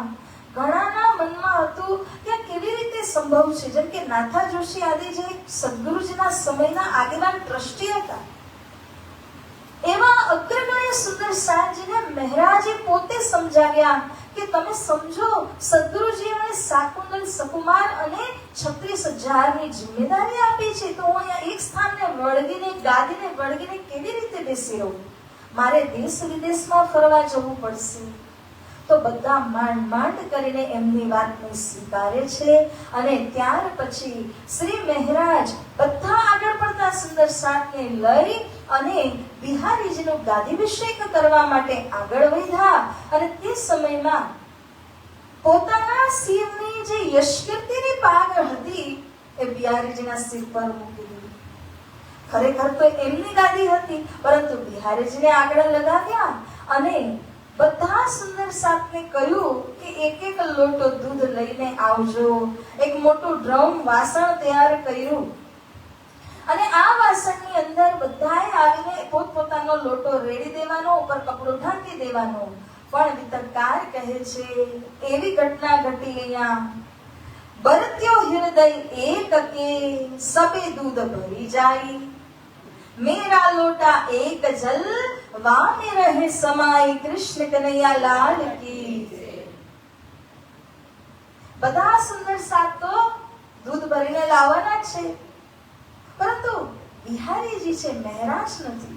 મહારાજ તો દૂધ લઈને જાવું બરાબર છે, બિહારીજી છે તો મારે એક લોટો જલ એમાં નાખી દેવું છે। પણ એકના દિલમાં આવ્યું, બધાના દિલમાં એ જ વાત આવી, એક દિલી હોવાના કારણે અને બધા જ જલ જ ભરીને લઈ ગયા। પણ બધાને શું લાગે છે કે હું જ એકલી જ અથવા એકલો જ જલ ભરીને લઈ જાઉં છું, બાકી બધાનું તો દૂધ હશે, આટલા લોટા દૂધમાં એક લોટો પાણી તો બેસી જશે, એમ કરીને બધા પોતપોતાનો લઈને ગયા લોટો।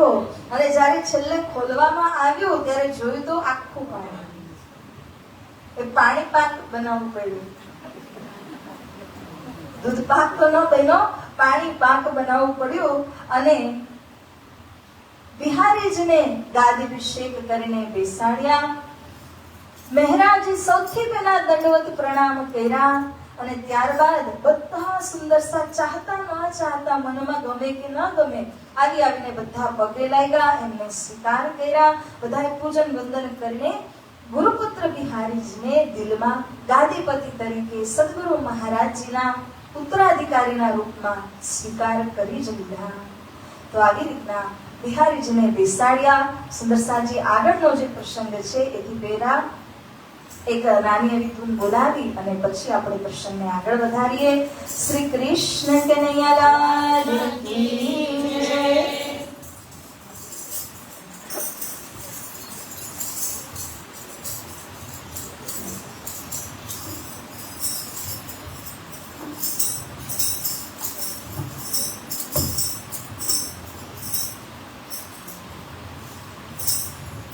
श्यामा श्याम हो धनी धाम हो, श्यामा श्याम हो धनी धाम हो, तेरे चरणों में मेरा प्रणाम हो, तेरे चरणों में मेरा प्रणाम हो। श्यामा श्याम हो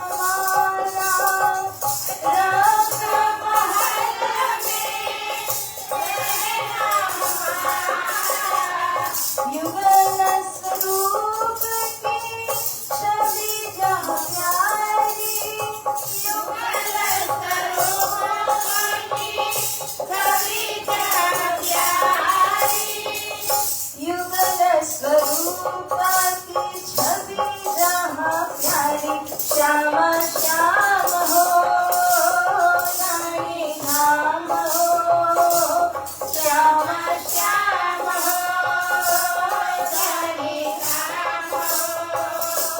तेरे चरणों में मेरा परनाम हो,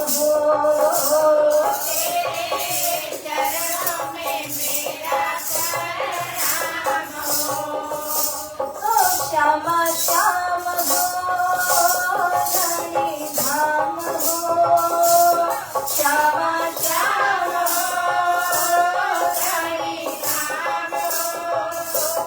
तेरे चरणों में मेरा परनाम हो, तेरे चरणों में मेरा परनाम हो।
श्यामा श्याम हो रानी धाम हो, श्यामा श्याम हो रानी धाम हो। तेरे चरणों में मेरा परनाम हो, तेरे चरणों में मेरा परनाम हो।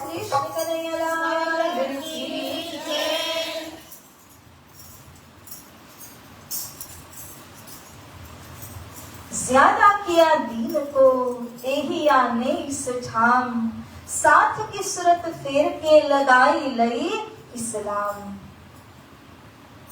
स्वामी श्री लादासजी महाराज जी श्री મહારાજ ને એક ઉપમા આપી રહ્યા છે, એક સંજ્ઞા આપતા કહે છે એહિયા. એહિયા શું છે? એહિયા નામના પેગંબર હતા. એહિયા નામના જે પેગંબર એટલે સંદેશવાહક જે પૂર્વમાં થઈ ચૂક્યા છે ને, જેમનો કિસ્સો ઓલરેડી કુરાનની અંદર વર્ણન કરવામાં આવ્યો છે. એહિયાએ પોતાના સમયમાં ઘણા બધા લોકોને, ભક્ત આત્માઓને ભેગા કર્યા હતા અને ધર્મ કાર્ય કરવા માટે પોતે એટલા ઘસાણા કે બધા જ લોકોને જમા કરતા કરતા પોતાની પરવા ન કરી. એટલા માટે શ્રી લાદાસજી મહારાજ કહે છે શ્રી મહારાજના ઉપરમાં કે આ મહારાજ કોણ છે? એહિયા નામના પેગંબર છે. અને એમણે એટલું બધું કર્યું સદગુરુજીના ધર્મને આગળ વધારવા માટે, જેની વ્યાખ્યા હવે અમુક ચોપાઈઓમાં લાલાજી મહારાજ કરે છે કે સુંદર સાતની જે સુરતા માયા તરફ વળે છે, એ સુરતાને એહિયા પેગંબર જે મહામતી પ્રાણનાજી છે એ પરમધામ તરફ પાછી લગાડી રહ્યા છે. સુંદર સાત માયામાં ન ફસાય, આ કાદવ કીચડની અંદર ન ફસાય એટલા માટે પોતાના બલ પર સુંદર સાતને ભેગા કરીને સદગુરુ જે રીતે એમને એક જ દોરામાં પોરવતા હતા, એવી રીતે ભાવ લઈને શ્રી મહારાજ મારા સુંદર સાત છે, મારા ધામના સાથીઓ છે, એ જ ભાવ લઈને બધાને જોડવાનું કામ કરે છે. आगे सबके श्री महाराज बैठे चर्चा सुनने को, सबो खंडनी कर समझावही इन साथ के मोह. જ્યારે બિહારીજી ચર્ચા કરે છે તો સુંદર સાતને ખબર હતી કે સદગુરુજીના પાસેથી મહારાજે જે રીતે જ્ઞાન લીધું છે એવી રીતે બિહારીજીએ કંઈ લીધું નથી. એમને ફક્ત શ્રી રાજશ્રી ઠકુરાણીજી પ્રથમ બોમ્બે વિરાજમાન ભયે આ જે સ્વરૂપ ઉપરની વ્યાખ્યા કરતા થોડું ઘણું આવડે છે, એનાથી વધારે એમના પાસે કોઈ જ્ઞાન હતું નહીં.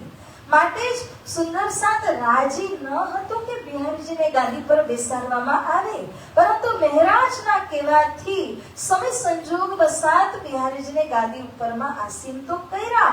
ત્યારે મહારાજે બધાને વચન આપ્યું હતું કે તમે ચિંતા નહીં કરો, અધ્યાત્મ ખોરાક દેવાની જિમ્મેદારી મારી છે. બિહારીજી ચર્ચા કરશે, પરંતુ ચર્ચાની ચર્ચા હું કરીને તમને રસ પીવડાવીશ, તમે ચિંતા નહીં કરો. અને એ મુજબ જ શ્રી મહારાજ હવે બિહારીજી જ્યારે ચર્ચા કરે તો આગળ બેસીને ડોકું હલાવે, ધ્યાન આપીને સાંભળે એકો એક શબ્દને.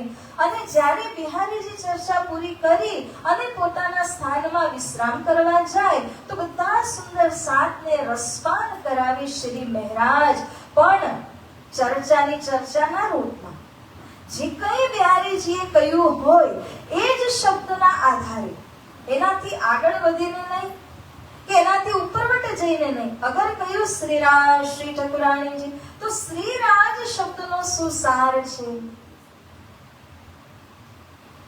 સ્વયં પ્રકાશતે યહ સ રાજઃ, જે સ્વયં સિદ્ધ પ્રકાશમાન છે એમને શ્રીરાજ કહ્યું. મૂળ નામ નિજ નામ કૃષ્ણ છે, જે કરશયતિ સ કૃષ્ણ, પણ પરમધામનું સખ્યોનું બોલાવાનું લાડકવાયું નામ એ શ્રીરાજ છે. તો શ્રીરાજ નામની વ્યાખ્યા કરે. શ્રી ઠકુરાણીજી કોણ છે? એમના અર્ધાંગની શ્યામા સ્વરૂપા એની વ્યાખ્યા કરે અને એમના જે વસ્ત્ર આદિ અલંકારનું વર્ણન કરે. પરંતુ બિહારીજી જે કંઈ ચર્ચા કરી હોય ને એના અંદરની જ વાતો પીરસે, બહાર ના જાય એનાથી. चर्चा की चर्चा करे एकांत एक ठोर, धाम धणी साथ बिना न देखावे और. श्री મહારાજના દિલમાં એક વાત છે કે મારા સુંદર સાતને હું રસ પીવડાવું તો બ્રહ્મવાણીનો જ પીવડાવું. જે સદગુરુજી આટલા વર્ષો કર્યું એ જ રસ મારે પીવડાવવાનો છે, અન્ય કોઈ વાત નહીં. સુંદર સાતનું ધ્યાન શ્યામ શ્યામાજી અને મૂલ મિલાવાની બેઠક ઉપર કેન્દ્રિત કરવા માટે શ્રી મહારાજ ભાંતિ ભાંતિના ઉદાહરણો, વાણીની વાતો બધું જ પીરસવા લાગ્યા. इन भात बंदगी के लगे करने विचार, गोविंद भेड़े के काम में वहां ही खबरदार. મહારાજના દિલમાં આવ્યું કે હવે કોઈ અંશે લૌકિક જિમ્મેદારી પણ લેવી પડશે. એનું કારણ હતું કે મંદિર સંચાલન કેમનું થાય, સદગુરુએ મેળો કરવાની વાત કરી, કેવી રીતે થાય? તો શ્રી મહારાજે સદગુરુને વચન આપ્યું હતું, હું ફરીવાર રાજનીતિક ક્ષેત્રમાં પગ નહીં મૂકું, મંત્રી પદને હાસિલ કરીને નોકરી વગેરે નહીં કરીને કેવલ અને કેવલ અધ્યાત્મ માર્ગમાં જઈશ, પરંતુ આ વચનના ઉપરવટ જઈને ભૂલીને. શ્રી મહારાજજી બિહારીજીની આજ્ઞા લે છે કે મારે મંત્રી પદનું નિવેદન ચડાવવું છે, જેથી કરીને થોડી આમદાની થાય, મંદિર સંચાલનમાં સારું પડે. બિહારીજીને તો સારું, એમણે તો આજ્ઞા આપી. અને ગોવિંદ ભેળાના કામમાં એટલે લૌકિક કાર્ય વ્યવહારની અંદર મહારાજે નિવેદન ચડાવી મંત્રી પદ હાસિલ કર્યું અને ત્યાં પણ જઈને કામ કરવા લાગ્યા. એક બાજુ સુંદર સાતના ચર્ચાના ખોરાકની પૂર્તાલ કરે છે, એક બાજુ નોકરી કરીને ત્યાંથી ધન કમાવીને અહીંયા સંચાલન કેમ કરવું એનો પણ ઉપાય કરી રહ્યા છે. उठे पिछली रात को करने को दीदार, बिहारी जी पास जाए कि सुने चर्चा परवरदिगार. હવે સમય તો 24 જ કલાક છે, 25 કલાક 26 તો થવાના નથી, એમાં ને એમાં રમવાનું છે. શ્રી મહારાજ વહેલા ઉઠવા લાગ્યા અને પિછલી રાત કો બ્રહ્મ મુહૂર્તમાં ઉઠીને, રોજ ઉઠતા એના કરતાંય થોડા વહેલા ઉઠીને તૈયાર થઈ સાધના પોતાની કરી, સેવા પૂજા આદિ કરીને પહેલા જાય છે બિહારીજી પાસે દર્શન કરવા માટે, ચર્ચા સાંભળે અને સુંદર સાતનો મેળાવડો હોય તો ચર્ચાની ચર્ચા કરે, સુંદર સાત પ્રશ્ન પૂછે, એનું સમાધાન કરે, સમય પકડી અને ઓફિસે જાય. એટલા માટે એમને શું કહ્યું, એહિયા. કેટલું તન ઘસે છે જો. સુંદર સાતના સેવાર્થે બધું જ કરી રહ્યા છે, સદગુરુની આજ્ઞા પાલન કરવા હેતુ જ કરી રહ્યા છે. તો શ્રી મહારાજ પોતાને આવી રીતના ઘસવા લાગ્યા અને કદાચ કોઈ સુંદર સાતના પ્રશ્નો હોય ને સમય ટૂંકો પડે, ઓછો પડે તો નિવેદન કરે, સુંદર સાતજી કૃપાએ તમારો પ્રશ્ન હું ધ્યાનમાં રાખું છું, પરંતુ તમે મને સાંજે પૂછો, આવતીકાલે પૂછો, ગમે ત્યારે, અત્યારે મારે જવું પડશે, સમયમાં પહોંચવું પડશે. તો બધી બાજુ કહે છે ને કે બેલેન્સ કરીને ચાલવું પડે છે. એવી રીતે શ્રી મહારાજ લૌકિક કાર્ય અને અધ્યાત્મ બંનેને લઈને બરાબર ચાલી રહ્યા છે. ત્યારે સ્વામી શ્રી લાલાજી મહારાજજી કહે છે, સહેરગ સે નજીક, જ્યારે ચર્ચા આવી રીતના કોઈ કરે ને તો એમના માટે શું થાય કે પરમધામ જે છે સહેરગથી નજીક થઈ જાય. સહેરગ કરતા નજીક કહેવાનો ભાવાર્થ શું છે કે જ્યારે અહીંયા ગળામાં પ્રાણ નલી છે એને કોઈ દબાવે તો મૃત્યુ તત્કાળ થઈ જાય. એવી રીતે કેટલો ઓછો સમય લાગે મૃત્યુ થતા, પણ એના કરતાંય તે નજીક એમના માટે મૂલ મિલાવા અને રાજ્યના ચરણ કમલ શ્રી પ્રાણનાથ પ્યારે કી જય.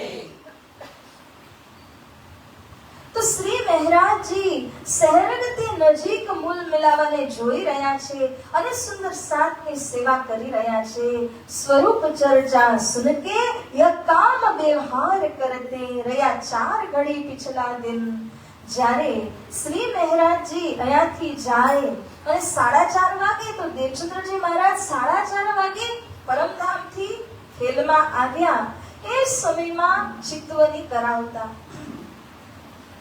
અને એ જ સમયને પકડીને શ્રી મહારાજજી પણ ચિત્તવની કરાવે છે. ઓફિસેથી નીકળે સમયસર, અહીંયા 4:30 પહોંચે અને ચિત્તવની કરાવીને સુંદર સાતની સેવા કરે. એહી ભાત ચિત્ત વિચાર કરતે ધક્કો માયાને દયો, બેર દૂજી યુદ્ધ કિન્નો સોચ અંતર ના ભયો. આ બીજી વાર માયાએ જોરદાર હુમલો કર્યો. માયા તો ક્યાં નથી, બધે જ છે, પરંતુ હુમલો કરે છે બીજી વાર મહેરાજના ઉપરમાં. સુવ્યવસ્થિત રૂપથી બધું ચાલી રહ્યું હતું સદગુરુજીના ગયા પશ્ચાત પણ મહેરાજની મહેનતના લીધે, પરંતુ માયાએ એવો ધક્કો માર્યો કે અહીંયા બીજો પ્રસંગ બન્યો છે.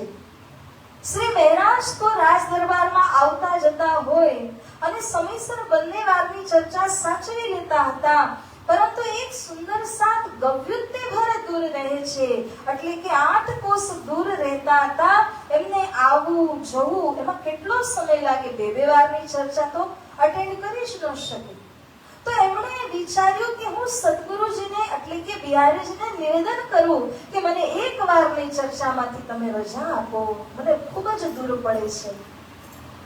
જેમ જ બિહારીજીને કહ્યું તો તેઓ નારાજ થયા અને ધામ ધર્મમાંથી પ્રસાદમાંથી પણ એ ભાઈને સાથને અલગ કરી દીધા. બિચારા ખૂબ જ દુખી થઈને મંદિરના ગેટ ઉપર બેઠા રહ્યા અને ઉપવાસ પર ઉપવાસ કરવા લાગ્યા. કોઈ સામે જોવા તૈયાર એટલે નહોતા, બધાને બિહારીજીની ખબર હતી અને ડર લાગતો હતો. પરંતુ ફૂલબાઈ માતાએ એ ભાઈને કહ્યું કે મહેરાજ હમણાં કોઈ કારણથી બહાર ગયા છે, જેમ જ પાછા આવશે ને તો હું એમને તમારી વાત કરીશ, તમે અત્યારે ઉપવાસ આવી રીતે નહીં કરો. શ્રી મહેરાજ બિહારીજી સાથે વાત કરી અને તમને પાછા ધર્મધામમાં લઈ લેશે. એ ભાઈને સમજાવ્યા અને ભાઈએ પોતાનું અનશન તોડ્યું, મહાપ્રસાદી લીધી અને જેમ જ પ્રસાદી લીધી આ વાત પહોંચી બિહારીજીને. શ્રી મહેરાજ દૂરથી બહારથી આવ્યા હતા, ગેટ ઉપર જ એમને ઊભા રાખીને કહ્યું કે તમારે ધર્મ જોઈએ છે કે ધર્મ પત્ની જોઈએ છે? શું થયું? પ્રસંગ જ ખબર નથી, પરંતુ છતાંય કહ્યું ના, મારે ધર્મ જ જોઈએ છે, માં કોઈ બેરાઈ નથી. તો અંદર બોલાવ્યા ગેટમાં અને પછી બધી વાતો ખુલસ્ત થઈ કે આ પ્રસંગ બન્યો છે. હવે બિહારીજી કહે છે કે તમે ધર્મ પત્ની કરતા એ ધર્મને ચૂની લીધું છે, એટલા માટે હવે તમારે ધર્મ પત્નીને પરિત્યાગ કરવા પડશે. અને સદગુરુજીની આજ્ઞામાં રહીને શ્રી મહેરાજ ધર્મ પત્નીને પરિત્યાગ કરવા માટે સુદ્ધા તૈયાર થયા.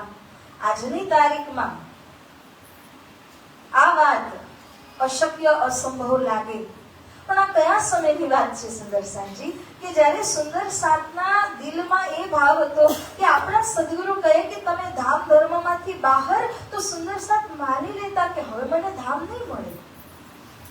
આજની તારીખમાં ઊંધું છે કે અગર સદગુરુ કહે કે તમે ધામ ધર્મમાંથી બહાર, તો બીજી જગ્યાએ જઈને બીજા કોઈના મંદિરમાં રહે કાં તો બીજા કોઈનો આશ્રય લઈ લે અને એ પણ એને છાવે.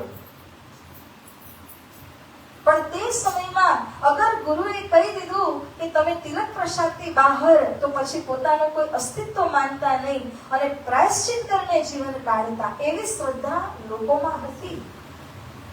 અને ફૂલબાઈ માતા જે છે એમનો અંદર પણ એટલી શ્રદ્ધા છે કે શ્રી સદગુરુજી આપેલું જે જિમ્મેદારીનું કાર્ય શ્રી મહેરાજ દ્વારા થઈ રહ્યું છે એમાં મારે બાધક બનવાનું નથી. અને બિહારીજીનો સ્વભાવ દરેક જાણતા હતા, માટે જ્યારે શ્રી મહેરાજ ફૂલબાઈ માતાને પરિત્યાગ કરવાનો પત્ર લખે છે કે હું સદગુરુજીની આજ્ઞામાં રહીને તમને પરિત્યાગ કરી રહ્યો છું, તો ફૂલબાઈ માતા નથી લડતા કે નથી કઈ વિચાર કરતા, એમણે એક જ જવાબ આપ્યો કે सतगुरु की आज्ञा सामने रखना, मैं मेरे धर्म में खड़ी हूं और आप अपने धर्म में खड़े रहना. તમે કોઈ પણ રીતે એવું નહીં વિચારતા કે મારું શું થશે, કારણ કે તમારા ઉપર 36,000 ની જિમ્મેદારી છે અને હું તો એકતા જ અમલાવતી છું. તમે બધાનું મોડું જોજો. અત્યારે અગર બિહારીજી અને તમારા વચ્ચે કઈ અનબન થઈ જશે ને તો ધર્મ કાર્યમાં બહુ મોટું વિઘ્ન પડશે અને હું આ વિઘ્નનું કારણ બનવા માંગતી નથી. હે ધામધની, કારણ કે એમના તો લૌકિક પતિ પણ એ જ છે ને ધામધની પણ એ જ છે. એમને કહે છે કે આપ પોતાનું કાર્ય કરો, જિમ્મેદારી સદગુરુની વહન કરો, હું એમાં બાધક બનીશ નહીં. અને શ્રી મહારાજે જે પત્ર વ્યવહાર કર્યો એની અંદર ખૂબ સરસ રીતે શ્રી ફૂલબાઈ માતાજીને સમજાવ્યા પણ હતા.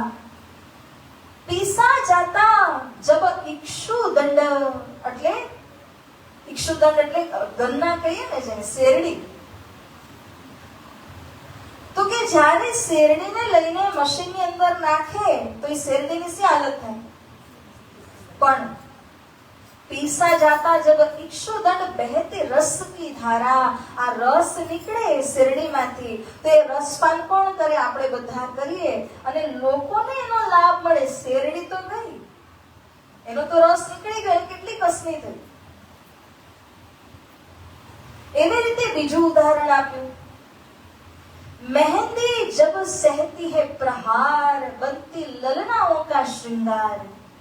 મહેંદી હોય એને પેલા તો ઘૂંટવી પડે, કેટલું કષ્ટ એને થાય, પણ છેલ્લે આ મહેંદીનો ઉપયોગ ક્યાં થાય કે બહેનો માતાઓ પોતાના હાથ પર એને શૃંગાર કરવા માટે ઉપયોગમાં લાવે છે.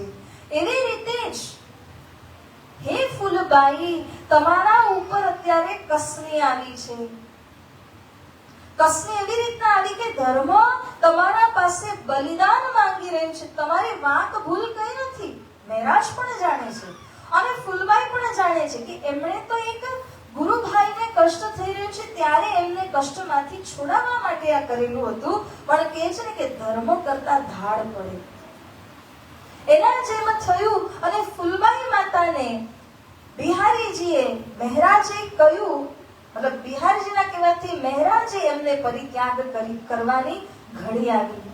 તો કહેવાનો ટૂંકમાં અર્થ એ છે કે શ્રી મહારાજ એમને કહી રહ્યા છે કે તમારા ઉપર કસની આવી છે, પરંતુ આ કસનીમાંથી તમે સેવા જ કરી રહ્યા છો.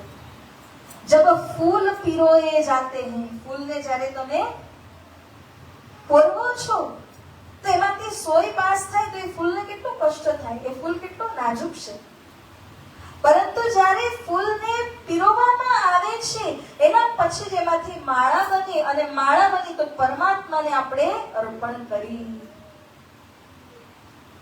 તો કહેવાનો અર્થ છે કે જ્યારે જ્યારે જીવનમાં કઈ કસની આવી રીતની આવે, વાંક ભૂલ વિના પણ જો કસની આવે ને ધર્મ કાર્ય કરતા જો કસની આવી, તો એનો મતલબ કે તમે પરોપકાર્યનું કામ કરો છો અને એનું જે ફળ છે પરમાત્મા જ આપી શકે, અને કોઈ નહીં. શ્રી મહારાજજીએ ખૂબ સરસ રીતના પત્ર વ્યવહાર દ્વારા ફૂલબાઈ માતાને આ બધી સમજણ આપી, એમની હિંમત મનોબળને મજબૂત કર્યું. અને ફૂલબાઈ કઈ ઓછા ન હતા.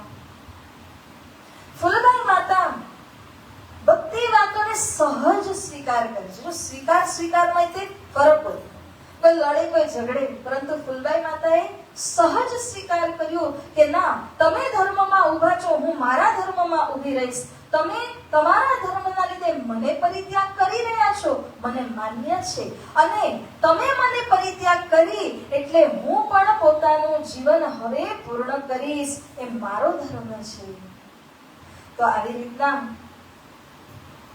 મહારાજજીના વચનોને શિરોધાર્ય કરે છે ફૂલબાઈ માતા, જેમાં श्री महाराज ने कहूं, जब विघ्न सामने आते हैं सोते से हमें जगाते हैं, मन को मरोड़ते हैं पल पल, तन को झकोरते हैं पल पल, सत्य पथ की ओर लगा कर ही जाते हैं हमें जगा कर ही.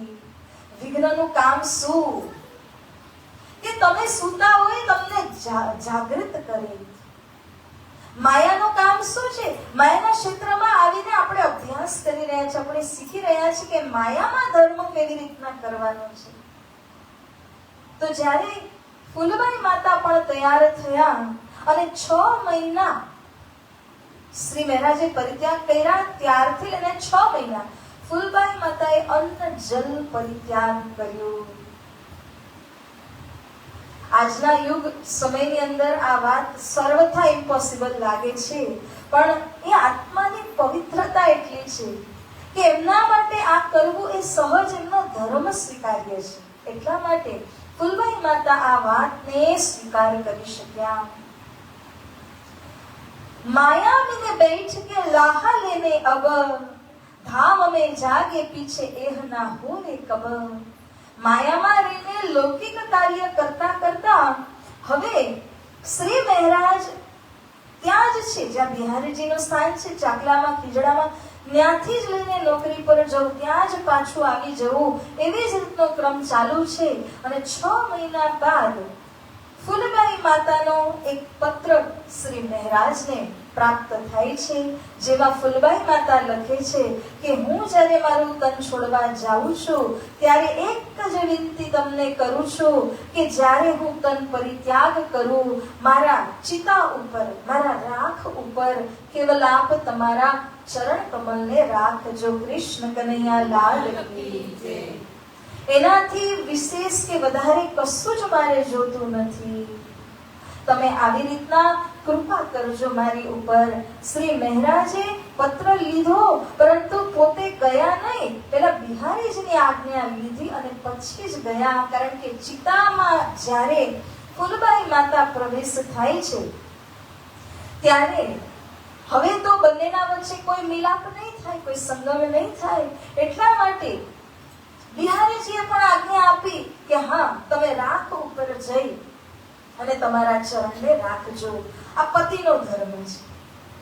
તો ત્યારે જ્યારે ફૂલબાઈ માતા ચિતામાં પ્રવેશ થયા, એમણે તનની આહુતિ આપી, પોતાના ધર્મમાં ઊભા રહ્યા, પરંતુ શ્રી મહારાજના ધર્મના આડે આવતા નથી. અને શ્રી મહારાજ એમના ચિતા ઉપરમાં બંને ચરણ રાખે છે. ફૂલબાઈ માતાની અંતિમ એક જ ઈચ્છા છે કે મારા ધને શ્રી મહારાજ જ મને મળે, કોઈ બીજું નહીં. આ તનમાં તો જે મિલાપ, જે સંજોગ હતો એ પૂરો થયો, પરંતુ હવે મને શ્રી મહારાજ જ મળે ફરી પાછા. એમ કરીને ફૂલબાઈ માતાની ઈચ્છા હતી અને એ જ ઈચ્છા મુજબ હવે ફરીવાર જ્યારે બીજું તન એમણે ધારણ કર્યું ત્યારે પણ ધામ ધની એમને મળે છે. આવી રીતના ફૂલબાઈ માતાનો પ્રસંગ ખૂબ જ આજની જે મજલ જ કહીએ તો સદગુરુ મહારાજજીનું તન પરિત્યાગ કરવું કે ફૂલબાઈ માતાનું તન પરિત્યાગ કરવું, આ માયા સાથે બીજી વારનું યુદ્ધ, એનું વર્ણન. એટલે કે વિરહની મજલ છે, સમજવાની મજલ છે. રોજ અલગ અલગ રસપાન આપણને વિતકાર કરે છે ને, એમાંથી આજે વિરહ રસપાન કરાવી રહ્યા છે. તો સુંદર સાજી આવી રીતે માયાએ બીજી વાર યુદ્ધ કર્યું, પરંતુ શ્રી મહારાજ આ યુદ્ધમાં વિજયી થયા. એટલા માટે કારણ કે એમણે ધર્મને જ પ્રાધાન્યતા આપી. ધર્મપત્ની કે સંસાર વ્યવહારની અંદર ઉલઝીને ન રહ્યા અને માયા સામે ફરીવાર વિજયી બન્યા. હવે શ્રી મહારાજના દિલમાં અમુક સમય બાદ એક વાત આવી કે સદગુરુજીએ મને મેળો કરવા માટે આજ્ઞા આપેલી હતી, તો આ મેળો મારે કરવાનો છે. કેવી રીતે કરવું? એના માટે તો મને ધન પણ જોઈશે. ખરું કરતા ખોટા માહેથી તમારે મેળો કરવો છે. ચલો પારાયણ બેસાડવી છે તો બ્રહ્મવાણીનો મહાયજ્ઞ છે, એ તો સાચી વાત છે, પણ એ કરવા માટે અર્થ પણ જોઈએ છે. અર્થ વિના તમે કશું જ સામગ્રી પણ લાવી નથી શકતા કે કોઈને બોલાવ્યા હોય તો એને પ્રસાદી પણ આપી નથી શકતા. અર્થ પહેલું જ જોઈએ. એટલા માટે ભલે આપણે કહીએ કે ધન માયાનું છે, સંસારનું છે, પણ સંસારની અંદર જ્યાં સુધી છો ત્યાં સુધી ધન સિવાય આપણે સેવા કરવી પણ અશક્ય થઈ જાય છે. તો શ્રી મહારાજે વિચાર કર્યો કે મારે કામ તો ખરું કરવું છે, પરંતુ ખોટી ભૂમિમાં કરવું છે તો ખોટું ધન પણ જોઈશે. એટલા માટે પોતે મંત્રી પદમાં જે કઈ કમાણી થતી હતી, પોતાની 10 આંગળીની મહેનત થકી, એ મહેનતની કમાઈ દ્વારા શ્રી મહારાજ હવે આ ધન થકી મેળો કરવાનો વિચાર કરે છે. એક ભાઈને બોલાવ્યા, સુંદર સાતને, અને કહ્યું કે હું અહીંયા ભંડાર કોઠાર ભરવાનું કામ કરીશ, તમારે ખાલી કરવાનું કામ કરવાનું છે. બોલો ચાલશે? કોણ ના પાડે? एक तो कहना साथ में और दूजा पाया हुक्म, वो सेवा करने लगा जो सुख पावे आत्म. हे महाराज, મારી માટે તો સારું, તમારો આદેશ પણ હું પાલન કરીશ અને સુંદર સાધની સેવા પણ હું કરીશ. તો મારા તો બંને હાથમાં લાડવા છે, હું તો આ સેવા કરવા માટે તૈયાર છું. દિવસ નિર્ધારિત કર્યો, સમય નિર્ધારિત કર્યો, સદગુરુજીના નામનો મેળો કરવા માટે શ્રી મહારાજ તૈયાર થયા. 1714 સાલની આ વાત. પરંતુ મહારાજ એક વસ્તુ ભૂલી ગયા, મેલા કરો અપાર, એમાં કોની આવશ્યકતા હતી? આજે જ આપણે ચર્ચા કરી ને કે મેળામાં કોની આવશ્યકતા હતી? બ્રહ્મ સૃષ્ટિ ઈશ્વરી અને શાકુંડલ સકુમાર. એમના સિવાય મેળો કઈ રીતે થઈ શકે? લોટ, મેદો, ઘઉં, ચોખા જમા કરીને મેળો કરવાનો નહોતો કહ્યો.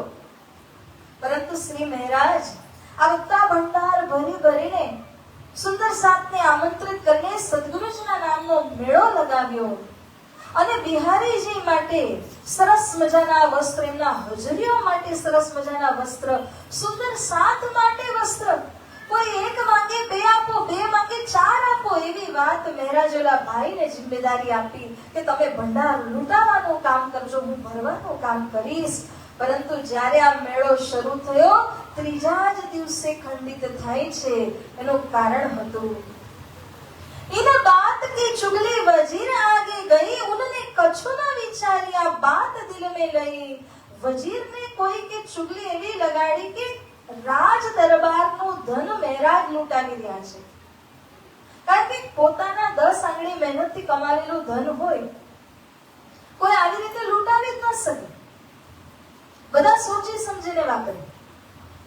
પરંતુ મહારાજ જેવી રીતના લૂંટાવી રહ્યા હતા ધનને, એને જોઈને વજીરની આગળ ચુગલી લગાડીને વજીરે સાચું પણ માની લીધું. અને ત્યાં મેળામાં જઈ અને મહારાજ તેમજ મોટા ભાઈ સામલદાસ ઠાકુર અને નાના ભાઈ ઉદ્ધવ ઠાકુર ત્રણેય ભાઈને અરેસ્ટ કર્યા. પરંતુ તે સમયે જ્યારે બંદીખાનમાં નાખે તો કઈ ચોર હોય એવા બંદીખાનમાં ન નાખે, મંત્રી છે એટલા માટે એમને નજર બંધ કરી. એને કહે છે હાઉસ અરેસ્ટ, નજર બંધ કરે છે. અને આ રીતના સંવત 1714 મિને ભઈ કુતુબ ખાન કી મુહિમ, જામ વઝીર ગયે તિન પર, ખડ ભડ પડી ઉન કૌમ. વિક્રમ સંવત 1714 એમાં જેમ જ શ્રી મહારાજ અને ભાઈઓને નજરબંધ કર્યા, એ સ્થાનને જ હવસા કહે છે, એ જ સ્થાનને પ્રબોધપુરી કહે છે. અને જ્યાં એમને નજરબંધ કર્યા ત્યાં જ કુતુબ ખાન, અમદાવાદ ગુજરાતના બાદશાહ, એમણે કંઈક કર્જ જામ રાજાને આપેલું હતું અને ઘણો સમય થયો તો જામ રાજાએ કર્જ ચૂકતે નથી કર્યો. એટલા માટે કુતુબ ખાને કહ્યું કે હું તમારા ઉપર ચડાઈ કરીશ.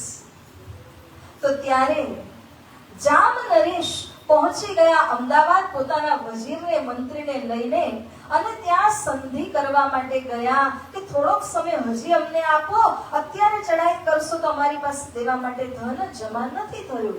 પરંતુ સંધિ કરવા ગયા તો સમય લાગ્યો અને લગભગ વર્ષ એક થયું કે રાજા અને વજીર બંને ત્યાં જતા હજી સુધી અહીંયા આવ્યા નથી.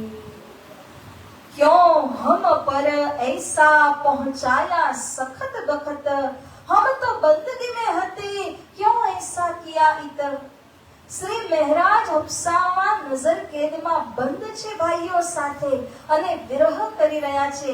હે સદગુરુજી, મેં મેળો તમારા માટે કર્યો, તો તમે આવી રીતનો સખત સમય શા માટે મારા ઉપર પહોંચાડ્યો? અને નીચે વાળા કોઈ પણ ઈચ્છે, મનુષ્ય કોઈ પણ ઈચ્છે તો મારી ઉપર કસોટી આવી ન શકે જ્યાં સુધી તમારો હુકમ ન હોય. મને નજરબંધ કર્યો, મારી નામહાની થઈ, એ બધાની પાછળ કઈ ને કઈ અંશે તમારો હુકમ છે. પરંતુ શા માટે આપે એવું કર્યું? સતત આ વાતનું મનન ચિંતન શ્રી મહારાજ કરવા લાગ્યા. અને કરતા કરતા 1 વર્ષ નજર બંધમાં હતા ત્યારે આ બધા વિવેચન કરતા કરતા વિરહની ચરમ સીમામાં શ્રી મહારાજ પહોંચી ગયા. यह विचार करते बैठे श्री देवचंद्र जी दिल पर, थोर एकांत करके दिल हुआ विचार पर, सुंदर श्री इंद्रावती लड़ी धनी सो जोर, धाम धर्म पर हम हते क्यों किन्नो इत सोर। बोलिए श्री कृष्ण कन्हैया लाल की, श्री सद्गुरु महाराज की, श्री प्राणनाथ प्यारे की। श्री પ્રાણનાથજી આ પ્રશ્ન પૂછે છે ધનીજીને, સતગુરુજીને કે આવો સખ્ત સમય મારા જીવનમાં કેમ આવ્યો, માનહાનિ થઈ એ તો ખરું, પરંતુ સૌથી મોટી વાત કે તમારા નામનો મેળો ખંડિત થયો છે એ તો સૌથી ખરાબ કહેવાય। તો આવું શા માટે કર્યું, મારી શી ભૂલ હતી? ધનીને પ્રશ્ન જ્યારે પૂછે છે તે સમયે સુંદર ઇન્દ્રાવતી સખી પોતાના ધણી સદગુરુ સાથે લડી પડી અને આ પ્રશ્ન પૂછ્યો। હવે અહીંયા સદગુરુ સ્વરૂપ ક્યાં બેઠા હતા? 1712 માં શ્રી ઇન્દ્રાવતી સખીના દિલમાં જઈને બેઠા હતા। ઇન્દ્રાવતી સખી જાણે છે, બીજા જાણતા હતા? એટલા માટે શ્રી સદગુરુજી ઇન્દ્રાવતીના દિલમાં બેઠા છે, ત્યાંથી પ્રગટ થયા અને પોતાના મૂળ સ્વરૂપમાં આવ્યા। મૂળ સ્વરૂપ મતલબ શ્યામાજી। મૂળ સ્વરૂપમાં આવીને એમણે શ્રી મહારાજજીને દર્શન આપ્યા અને સમજાવે છે, હુકમ ભયો પૂર્વ દિશા વિદ્યા પીઠે ઓર સાકુંડલ સકુમાર જીત હે મેલા તેહી ઠોર। શ્રી કૃષ્ણ કનૈયા લાલ કી જય। હે મહારાજ, તમે તમારી ભૂલ ગોતી રહ્યા છો, મેં તમને મેળો કરવા ક્યાં કહ્યું હતું? વિંધ્યાચલ પહાડના પીઠ ઉપર, અને ત્યાં કોણ આવવું જોઈએ? સાકુંડલ સકુમાર। પૂર્વ દિશામાં, આ પશ્ચિમ છે જામનગર, મધ્યપ્રદેશ વિંધ્યાચલ પીઠ પૂર્વ દિશા છે, ત્યાં મેળો કરવાનો આદેશ હતો। તમે મેળો ક્યાં કર્યા? અહીંયા કર્યા। અને એમાંય તે સાકુંડલ કે સકુમાર નથી કે કોઈ 36,000 માંથી નવી જાગણી નથી થઈ, તો ક્યાંનો મેળો છે? મેં તમને આ લોટ ઘી મેદો જમા કરીને મારા નામથી મેળો કરવા માટે કહેલું? મેં તમને અધ્યાત્મ મેળો કહેલો છે, જે અહીંયા નથી, વિંધ્યાચલ પર્વત ઉપર છે। જ્યારે આ વાત એમને સમજાવવામાં આવી અને શ્રી સતગુરુજી શ્યામાજીના રૂપમાં દર્શન આપીને વાત કરી અને ત્યારબાદ શ્રી ઇન્દ્રાવતી સખીના હૃદયધામમાં ફરી બિરાજમાન થઈ ગયા। કૃષ્ણ કનૈયા લાલ કી, શ્રી સદગુરુ મહારાજ કી, શ્રી પ્રાણનાથ પ્યારે કી। આ ત્રીજું યુદ્ધ છે। ત્રીજા યુદ્ધની અંદર માયાએ એવી રીતે અહીંયા ચુનૌતી મૂકી કે સદગુરુજીના નામનો મેળો પૂરો થવા ન દીધો, અને ત્યારે શ્રી મહારાજ ધામધનીને પૂછે છે કે મેળો તમારા નામનો કરવાનો હતો, કેમ આમાં વિઘ્ન પડ્યું? પરંતુ માયાએ વિઘ્ન પાડેલું હતું। સદગુરુજીએ જ્યારે શ્રી મહારાજને સમજાવ્યા, ત્યાર પછી સદગુરુ એમના હૃદયમાં જ્યારે બેઠા ત્યારે શ્રી મહારાજની જીત થઈ। કેવી રીતે થઈ? મુખથી બાની કહત में प्रगटे आई स्वरूप मिस्री की इत्ते गिरई कहा कहे मती कूप। कृष्ण कन्हैया लाल की, सद्गुरु महाराज की, श्री प्राणनाथ प्यारे की। સદગુરુજી જેમ જ એમના હૃદયમાં પાછા વિરાજિત થયા કે મુખમાંથી વાણી પ્રગટ થવા લાગી। અખંડ સ્વરૂપની અસ્થિર આકારે શોભા કહું ગણને કરીને સ્નેહ જોઈ જોઈ વચનાણું કઈ ઊંચા પણ ન આવે વાણી વાહી દેહ શોભા સિંગાર શ્યામાજીનો નિરખોજી। આ વાણીનો અવતરણ કેવી રીતે થયું? મુખતે વાણી કહત, જેમ જ એમના મુખારવિંદમાંથી વાણી નીકળી કે આ બાજુ મિશ્રીની ઈંટ પડવા લાગી। કેમ કે વાણી કેવી છે? આનંદમય, મીઠાશથી ભરેલી, એટલા માટે એનું પ્રતીક મિશ્રી ગણાય છે। અને મિશ્રીની ઈંટોની વર્ષા થવા લાગી। પહેલું પ્રકરણ શ્યામાજીનો શૃંગાર અવતરિત થાય છે. આજે મોહજલ આદિના પ્રકરણ તો પાછળથી જીલ્દ બાંધી ને એમાં ક્રમમાં આગળ લીધા છે. બાકી શ્યામાજીનો શૃંગાર પહેલા અવતરિત થાય છે. રાસની વાણીનું પહેલા અવતરણ થાય છે. યોગમાયાના બ્રહ્માંડની વાતો પહેલા ઉતરે છે. પણ જે તે સમયમાં ખબર તો હતી જ નહીં કે આવી રીતે વાણી ઉતરશે. તો પહેલું જ્યારે આ પ્રકરણ અવતરિત થયું જોશમાં, ત્યારે આ વાણી છૂટી ગઈ. લખાઈ નહીં, રેકોર્ડ ન થઈ.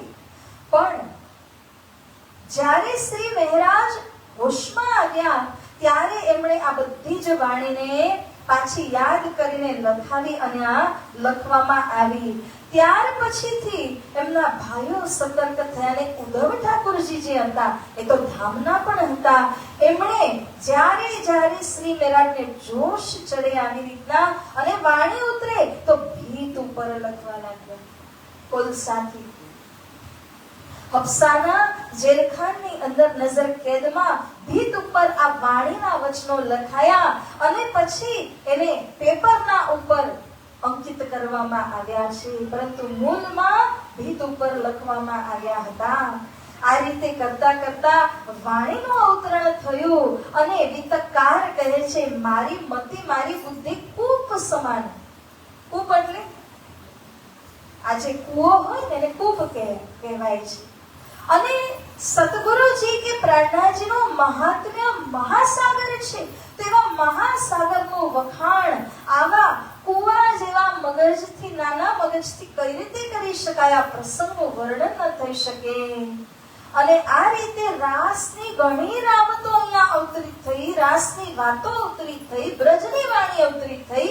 જે અહીંયા રામતો થતી હતી તે સમયની અંદરમાં અહીંયા બીજી તરફ બધી જ સખીઓ શ્રી પ્રાણનાજીના હૃદયમાંથી પ્રગટ થઈને ક્યારેક માખણ ચોરીની લીલા, ક્યારેક દાણ લીલા, ક્યારેક કોઈ લીલા, રાસની લીલા પણ થતી. રાધે કૃષ્ણ પ્રગટ થતા, સખીઓ પ્રગટ થતીને આ લીલા એમના હૈયામાંથી થઈ રહી હતી. જે પણ પ્રકરણ અવતરિત થાય એના મુજબ લીલા નજર સામે જોવામાં આવતી હતી. આ લીલા જોવી હોય તો કેટલી મોંઘી ટિકિટ ખરીદવી પડે નહીં? પણ જ્યાં મહારાજ હતા ને ઠીક સામે બારીમાંથી ઉપરથી જે રાજરાણીઓ હતા એ જોઈ શકતા હતા. અને એમણે જોયું કે આવી કેટલી દધી મંથન આદિ લીલાઓ શ્રી મહારાજના હૃદયમાંથી થઈ રહી છે. તો લોકો અચંબિત થયા કે મહારાજ કોઈ મનુષ્ય નથી, આ તો કોઈ મહાપુરુષ છે, આ તો સ્વયં પૂર્ણ બ્રહ્મ છે. ત્યારે એમના હૃદયમાંથી શ્રી કૃષ્ણ આવીને પ્રગટીને આ બધી જ લીલાઓ કરી રહ્યા છે. તો આ સુંદર પ્રસંગ અહીંયા હફસા એટલે કે જેને પ્રબોધપુરી કહેવાય છે ત્યાં આ પ્રસંગ બન્યો.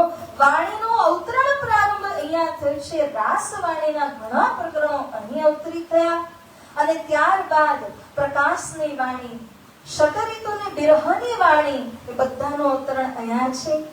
કલશની પહેલી ઘણા કહે 2 ચોપાઈ, ઘણા કહે 1 ચોપાઈ સુધી અહીં જ અવતરણ થયું હફસામાં. અને ત્યાર પછી જ્યારે સુરત શહેરમાં આવ્યા ત્યારે કલશની વાણી પૂર્ણ થાય છે. કલશ પ્રકાશના હિન્દી અનુવાદો દિલ્હીની મજલમાં થાય છે. સનંદ અનુપ શહેરમાં કિરંતન જ્યાં ત્યાં શ્રી પ્રાણનાજી ગયાને આવશ્યકતા પડી, જોશ આવ્યું, કિરંતન વાણીના ઘણા બધા કીર્તનો અવતરિત થવા લાગ્યા. આવી રીતે ખુલાસા, ખિલવત, પરિક્રમા સાગર, સિનદાર, સિંધી, મારફત સાગર આ બધી જ વાણી પન્નાજીમાં અવતરિત થઈ છે.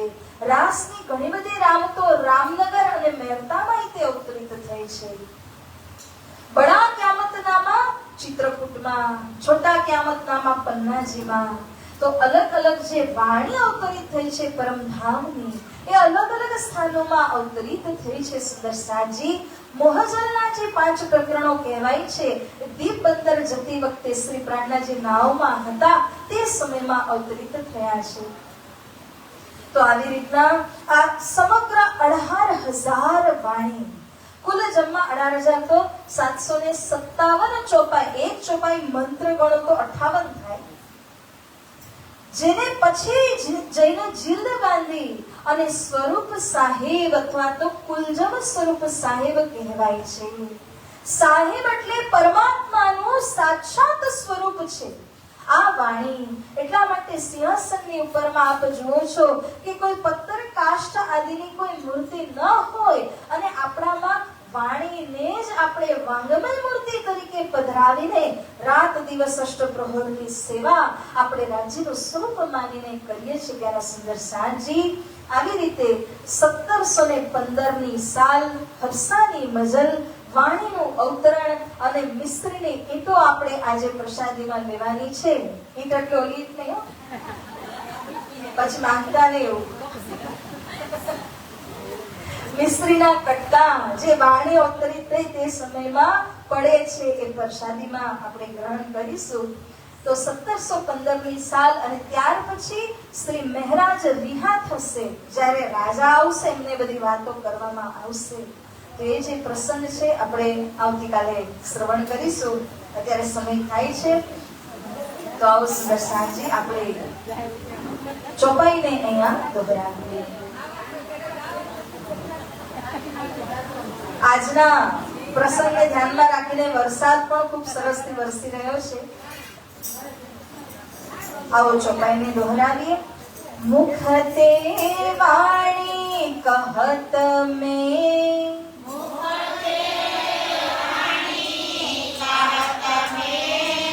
प्रगटे आई स्वरूप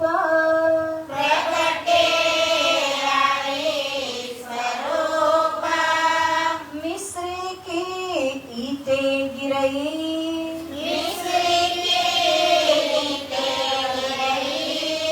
कहा करे मति कूप